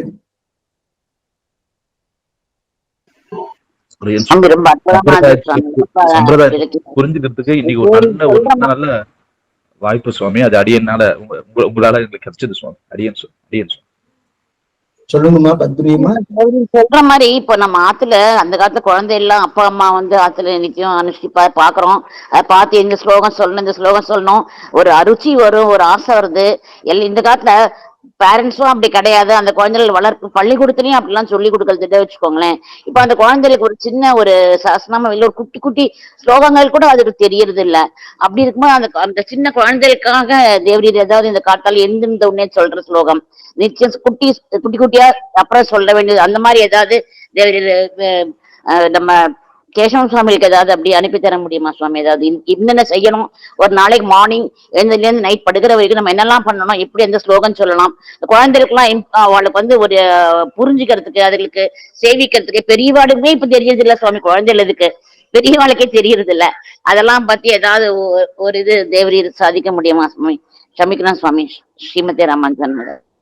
முதல்ல குழந்தைகளை குறை சொல்றதை காட்டிலும் தெளிவா பண்ணணும். ஒரு ஆத்துக்கு போயிருந்தப்ப அந்த ஆத்துல அந்த குழந்தைக்கு உபநயனம் ஆயிடுச்சு. உபநயனம் ஆயிடுத்து அவர் சஞ்சாவனம் பண்ணும். அந்த குழந்தை சஞ்சாவனம் பண்றச்சா அந்த குழந்தைக்கு 9 வயசு ஆகுது. சஞ்சாவனம் பண்றது அது விளையாட்டு ஓடிக்கிட்டே இருக்கு, அப்படி போயிட்டே இருக்கு.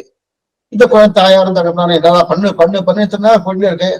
ஆனா பார்த்துட்டு 2 நாள் அங்க அந்த ஆத்துல இருந்தேன். இந்த குழந்தை படவே மாட்டுறது, அப்புறம் ஏதோ ரொம்ப வற்புறுத்தி பண்ண வேண்டியிருக்கு அப்படின்னு.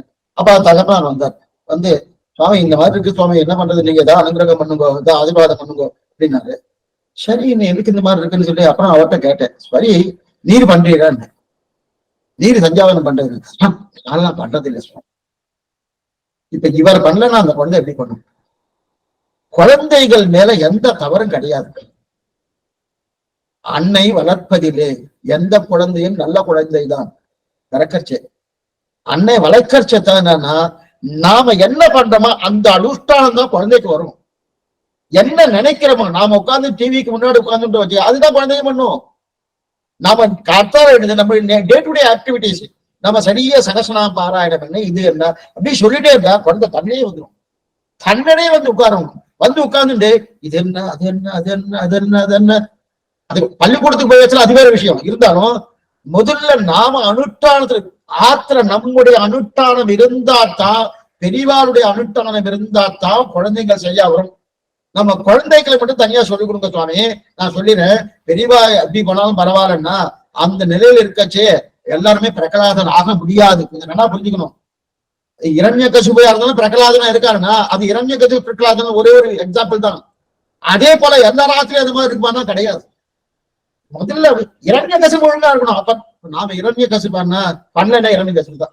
அவர் உடம்பால அசுரன் தெரியாது, இவர் உள்ளத்தால அசுரன், அவ்வளவு வித்தியாசம்.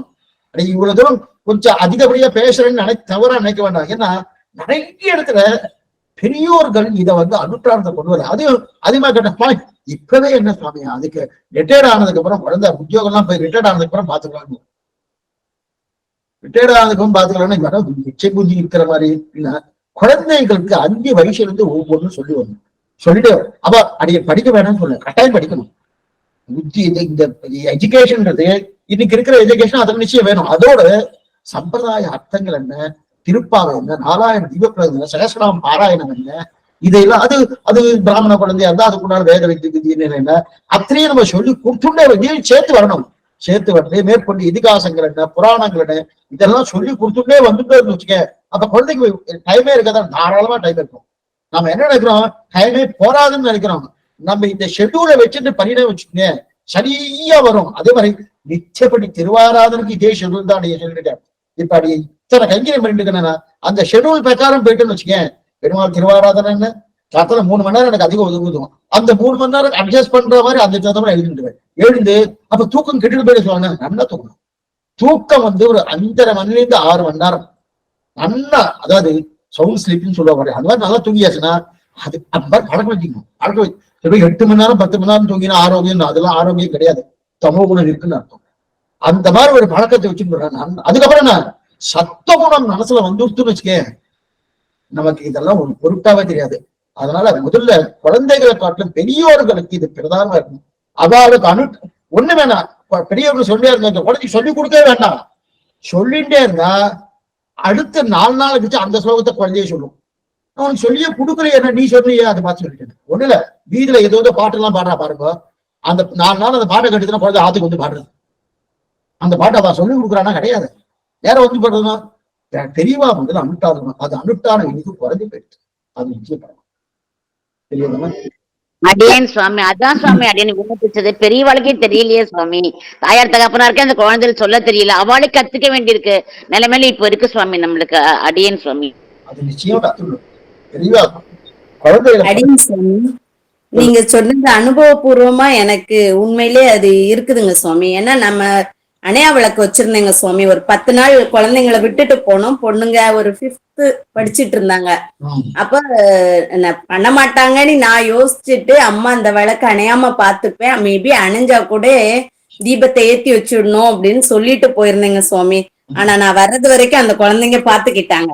எனக்கு அது ஒரு சந்தோஷமா இருந்தது. நீங்க சொன்ன இந்த வார்த்தை ஒரே தான், நம்ம சொல்லவே வேண்டாம், செஞ்சுட்டே இருந்தோம்னாலே அதை பார்த்து அப்படியே ஃபாலோ பண்றவா குழந்தை. இந்த இடம் உண்மைங்க சுவாமி. சுவாமி அதே மாதிரி சிரார்த்தம் யார் யாருக்கெல்லாம் கொடுக்கலாம்னு சொல்லுங்க சுவாமி. எனக்கு அந்த விஷயம் ஒண்ணுமே தெரியலங்க சுவாமி. எனக்கு சிரார்த்தம் கொடுக்கறது யார் யாருக்கெல்லாம் கொடுக்கலாம், நம்ம எங்கெல்லாம் கொடுக்கலாம் சுவாமி? சரிம்மா, இன்னைக்கு நாடி ஆயிடுச்சு, நாளைக்கு வச்சுருமா அது? சரிங்க சுவாமி. அடியேன் 11:33 ஆயிடுச்சு. நாளைக்கு இதே கண்டினியூ பண்ணிக்கலாம், ஒன்னும் ப்ராப்ளம் இல்லை. அடியேன் சுவாமி. சுவாமிகிட்ட சொல்லி நாளைக்கு இன்னும் நிறைய சந்தேகங்கள் இருக்கா? ஆமாங்க சுவாமி. சரி, சந்தேகம் தான் நாளைக்கு திரும்பி கண்டினியூ பண்ணிக்கலாம். இன்னைக்கு இந்த வாரம் ராமானுஜம் ஆரம்பிக்கலாம் இருந்தேன். இந்த மாதிரி நிறைய சந்தேகங்கள் இருக்கு சுவாமி, கேட்கலாம். சரி கேட்டுக்கலாம் அப்படின்னு. சரி, அதே பிரகாரம் கேட்கலாம். நாளைக்கு மறுபடியும் இதை கண்டினியூ. நாளைக்கு இதே 10 மணிக்கு கேசவன் சுவாமியை போட சொல்லிடுறேன் உங்களுக்கு. போட்டோன்னு இதே 10 மணிக்கு கண்டினியூ. இப்ப நீங்க இதே சார்ந்த யாரும் கொடுக்கணும்னு கேட்டேன் இல்லையா, அந்த விஷயம். பாகியன் சுவாமி, கிருபை சுவாமி, அடியேன்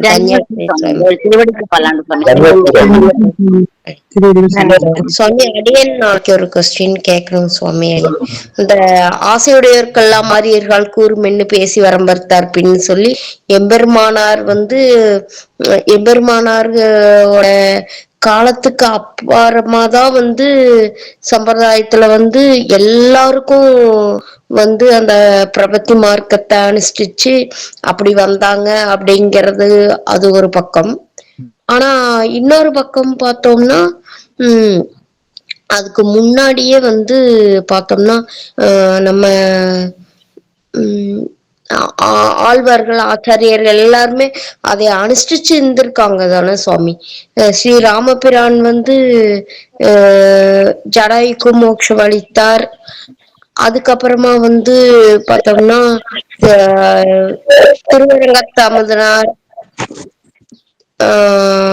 அதுக்கப்புறமா வந்து மணக்கால் நம்பி எல்லாருமே இருந்திருக்காங்க, எம்பெருமானாருக்கு முன்னாடியும் இருந்திருக்காங்க. சோ அதுக்கான வாசி அதனுடைய அந்த விவரங்கள் சாதிக்கும்படியா அடியேன் விண்ணப்ப சுவாமி. நாளைக்கு சாதிங்கோ சுவாமி. மறுபடியும் கேளுங்க இதே கொஸ்டினை. அடியேன் கிருபை சுவாமி. தன்யாஸ்மி சுவாமி. தலையலால் கைமேலும் ஸ்ரீமதி ராமானுஜாய நமக. அடியேன் ராமானுஜாய நமக. அடியேன் சுவாமி. தன்யாஸ்மி திருவடி பேச்சுக்கிறேன் சுவாமி. ராமானுஜாய நமக.